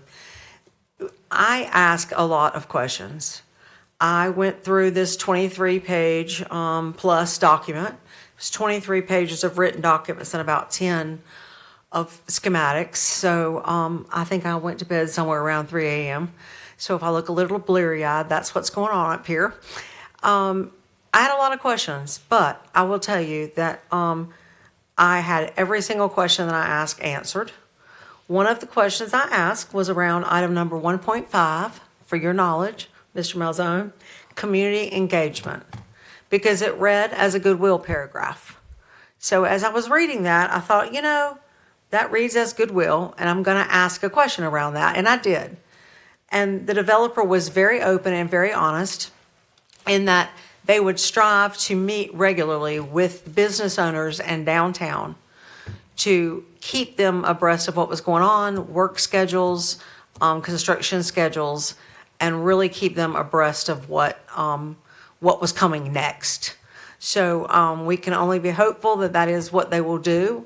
I feel like the developer, Mr. Floats, has been very, very forthright in his answers and everything. The city has been, city staff has been very good about getting back with us about answering questions.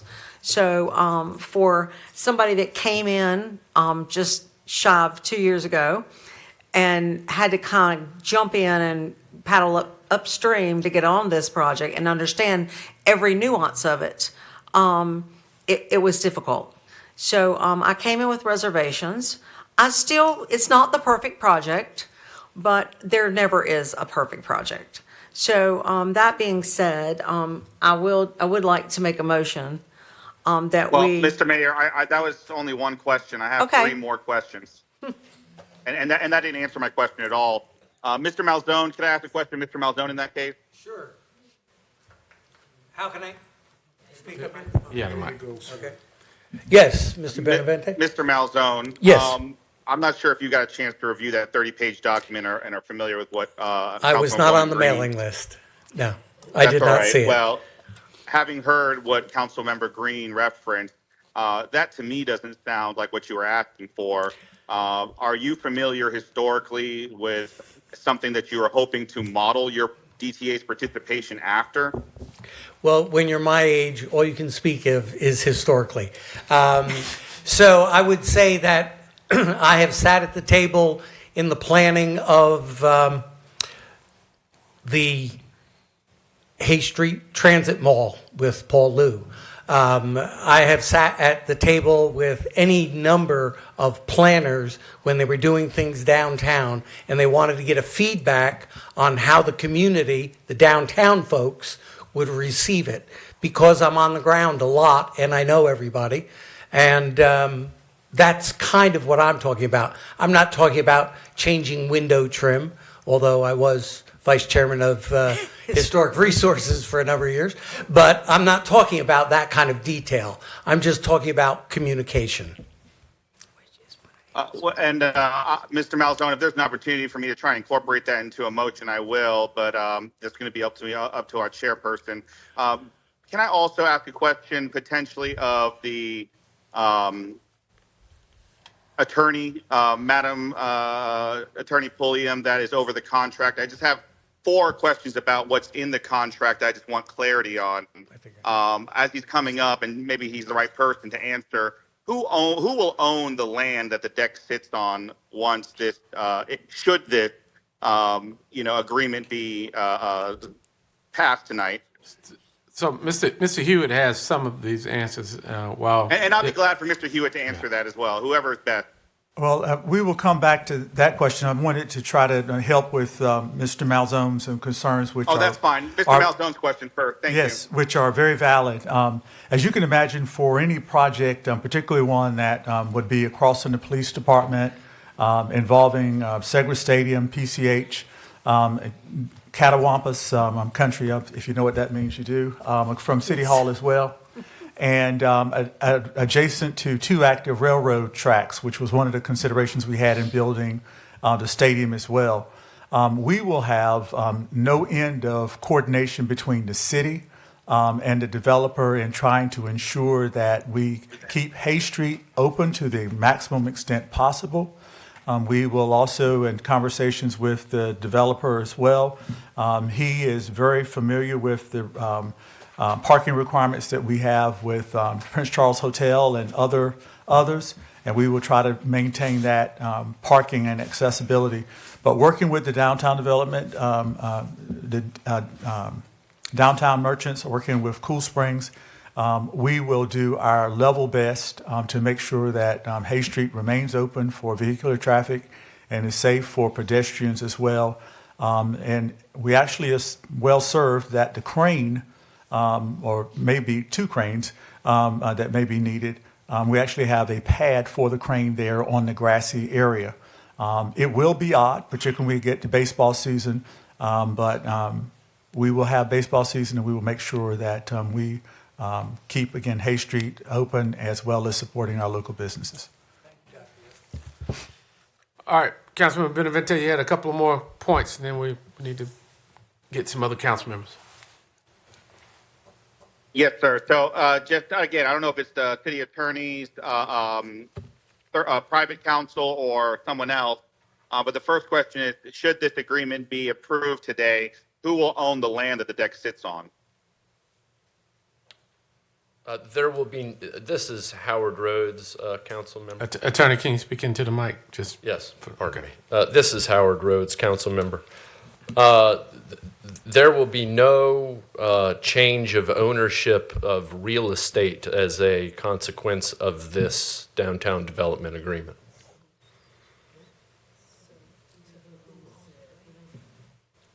Clarify that, Mr. Rose. This downtown development agreement will not change any ownership of the land that the parking deck sits upon. As a part of this contract, the new developer will acquire all of the prior developers' real estate interests. Okay, that's it. So it is transferred to the new developer. To the new developer, yes. Okay. Sorry, I was thinking very narrowly about the land that the deck sits upon, and there are Saying multiple who put parcels. $70 million on property is still going to be in the old name, but you're saying they transferring all their rights to it. Okay. That's correct. All right. So as a function of this agreement, but as a separate sales contract between this developer and the prior developer, this developer will acquire all of the previous developers' interests in the real estate and the air rights necessary to build the hotel.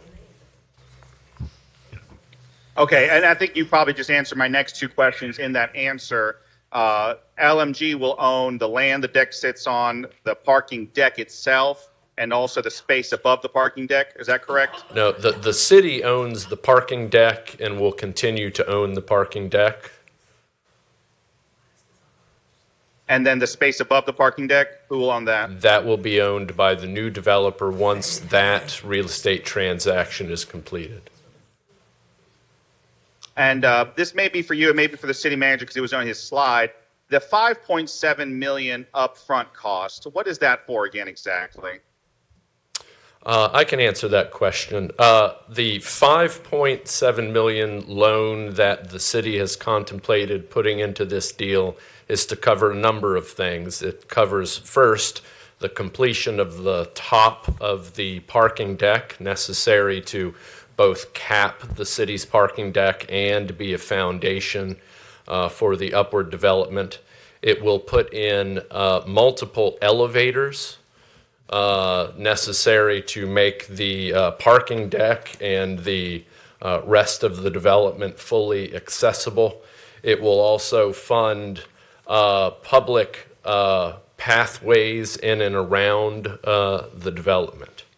But the primary benefits that the city seeks to obtain through that loan is a completion of its parking deck and the elevators serving the deck. And I guess, I don't know if it's you, Mr. Attorney, or the city manager that could explain in the slideshow where it kind of mentioned possible bonding as it relates to that $5.7 million. What does that mean exactly?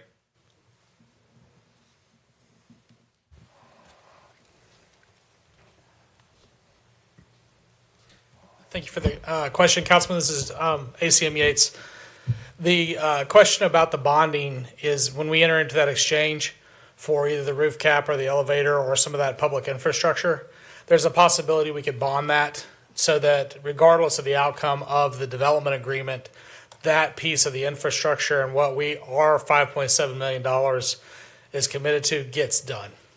So at the end of the day, we assume that we expect the deal to go off, but if it doesn't, it's a belt and suspenders approach for the city to ensure that our public infrastructure gets completed at the deck. And in this contemplation of that $5.7 million, was it ever contemplated that PCH pay for that $5.7 million? No, that has not been discussed to my knowledge. This is Howard Rhodes again, council member. And Mr. Mayor, I understand you said there was other people with questions. I have just two questions for the gentleman from LMG when it's appropriate, but I can wait if there's other questions. No, we're trying to let you get all yours out. So, is Mr. Rhodes, I believe the Mr. gentleman Floats from on? Mr. Floats is on, as well as Mr. Bath from is here as well. But if he would ask his questions, Mr. Floats can decide. Ms. Floats, can you hear, sir? Yes, sir. Okay. Councilman Benavente, he hears you. Thank you, Mr. Mayor. This is for Mr. Floats or Mr. Floats' representative. You heard from a couple of the speakers who arrived. One referenced development in Chapel Hill. Are you familiar with that development? Is there any room for any consideration similar to that? Maybe not to the T of all the tiers, but has that something that y'all have contemplated or done in a previous development anywhere? So I am not specifically familiar with that development. We have included affordable provisions for workforce housing in projects we've done in the past, generally in a 10 or 15% of the units kind of a thing. We are not affordable housing developers. It is not a product type that we're familiar with, nor do we know how to finance those. So our approach is generally market-based.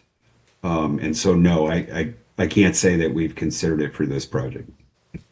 Thank you, Mr. Floats. And then you kind of overheard a little bit of discussion from the point of the Downtown Alliance representative here today.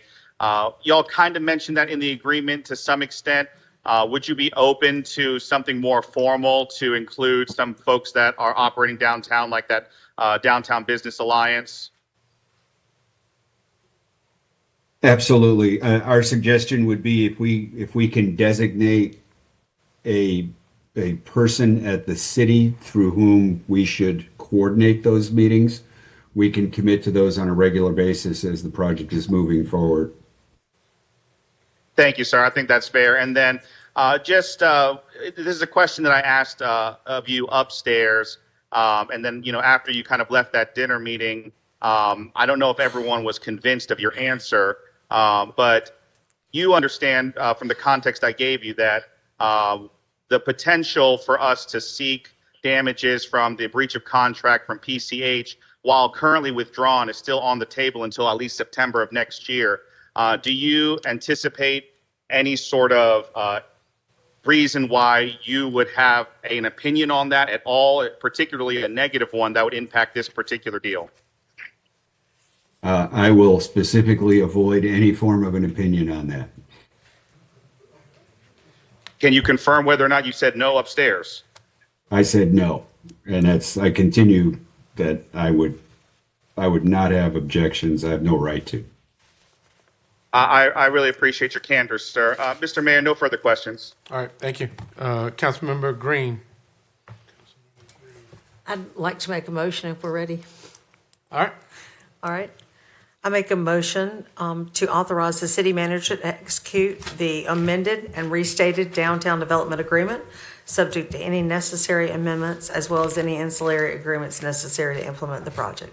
All right, there's a motion by Councilmember Green, second by Councilmember Davis by Shore System. All right, any discussion? We've had plenty. Council, I'll look to you before you vote. I have discussion, Mr. Mayor. Sir? I have discussion. All right, I thought we just took care of that. All right, discussion phase. Yes, sir. Those are my questions, but now there's a question on the motion. Miss Councilwoman Lynn Green, would you be open to including in your motion direction to the city staff to allow not just DTA, but also Cool Springs Downtown District to have a point of contact with the city staff so that they can have regular contact with LMG? Doug got your answer. I think we should have it in two separate motions. All right. Understood. I appreciate you considering that. Well, now, while I still have my discussion, I'm unfortunately not going to be able to support this matter, and it has to do not necessarily with LMG or their after being reviewed independently, but the thing about our city and the democratic process is that there are community members that have grave concerns about the potential for Fayetteville to look the other way when it came to a breach of contract with PCH. And my concern is that moving forward and a lot of the discussions that have happened outside of public view, that the potential for us to make folks accountable for the harm that they've caused is unlikely to happen. And this no vote is really meant to ensure that community members across the city who have concerns know that their concerns have been heard, that the city of Fayetteville is not strictly a business for profit, that we are a government entity that ought to be also committed equally, if not more so, to the community concerns and transparent conducting of business. And that if we're not going to be clear about our interest in holding folks who take taxpayer money and do not make good on their agreements accountable, then we're letting other people do that to us again. And once more, we're putting $5.7 million on the line that could be walked away with without much recourse, especially since we've shown the citizens that we will not take recourse necessarily in order to do business. So, Mr. Mayor, I appreciate the opportunity to have discussion. Thank you. All right, thank you. And just to clarify that on the discussion, that we do restate that we have a motion by Councilmember Green, seconded by Davis. This is the discussion phase. Madam Attorney, we did also talk in detail that the timeline to refile a lawsuit in the event that things don't go as planned, because what Mr. Floats is doing, he's assigned the responsibility from the previous developer to cover a lot of those things that we were left without, such as the elevator and the completion of the top and the things that have been mentioned. But the date to file our lawsuit that we can refile is what date, or approximately? It will be September 2026. So next year, almost a year from now, maybe short of that, 10 months. So in the event that some of these timelines are not met, which I'm pulling for Mr. Floats and his team to do that, in June, I think he would start construction, but by then we would know whether we were on the right path or not, and still have the option for 3 months to refile that, right? Yes, sir. All right, council. See no further questions. I look to you for your votes.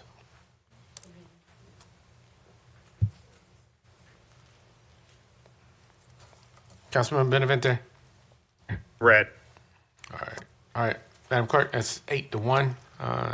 Motion carries. Those voting in opposition, Councilmember Benavente. All right, good meeting. Good luck, Mr. Floats. We look forward to seeing great things and some cranes across the street. All right, council, look to you for your. Thank you very much, Mayor. For adjourn. Mr. Mayor, if I could make a separate motion, Ms. Green did not, want to add it to amended her motion. So if I could make a motion at this point to allow for city staff to work with DTA and Cool Springs Downtown District to coordinate regular meetings, whatever regular ends up meaning to them with LMG. All right, Mr. Hewitt, you had something before we entertain this? Yes, sir. I can assure a council that the contract that we have with Cool Springs, this is right up their alley. And I'm actually texting with the President CEO right now about that. And between them as well as the representatives here, Mr. Malzone and others, we will do that. But we stand at council's pleasure. But I can assure you the communication with your action tonight will be taken care of. All right, so he verbally agreed, and I think them and DTA, but what you're saying is that there'll be more citizen engagement downtown. So Councilman Benavente, is that you still want to make this in form of a motion? I think that having it on the record, I think gives some protection to the citizens that we're going to ensure that. I'm not going to be there for the next, 2 years, so somebody's got to, make sure that we're doing what we say. Okay, all right, so is a motion by Councilman Benavente? I have discussion. All right, is there a second to that? Second by Councilmember Green. All right, discussion, Mayor Pro Tem. Thank you, Mr. Mayor. So I guess my question is, with your motion, you have the Cool Springs in this motion, but we don't have the Downtown Alliance in the motion, and they're the ones that came up and said. I said both. I'm sorry, I didn't hear that. Okay, thank you. All right, any other comments or any discussion? All right, council, look to you for your votes.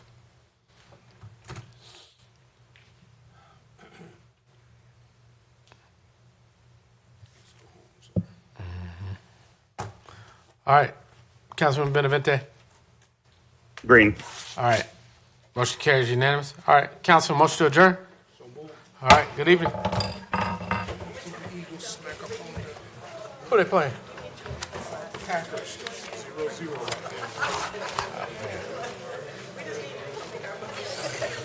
All right. Let's get out of here.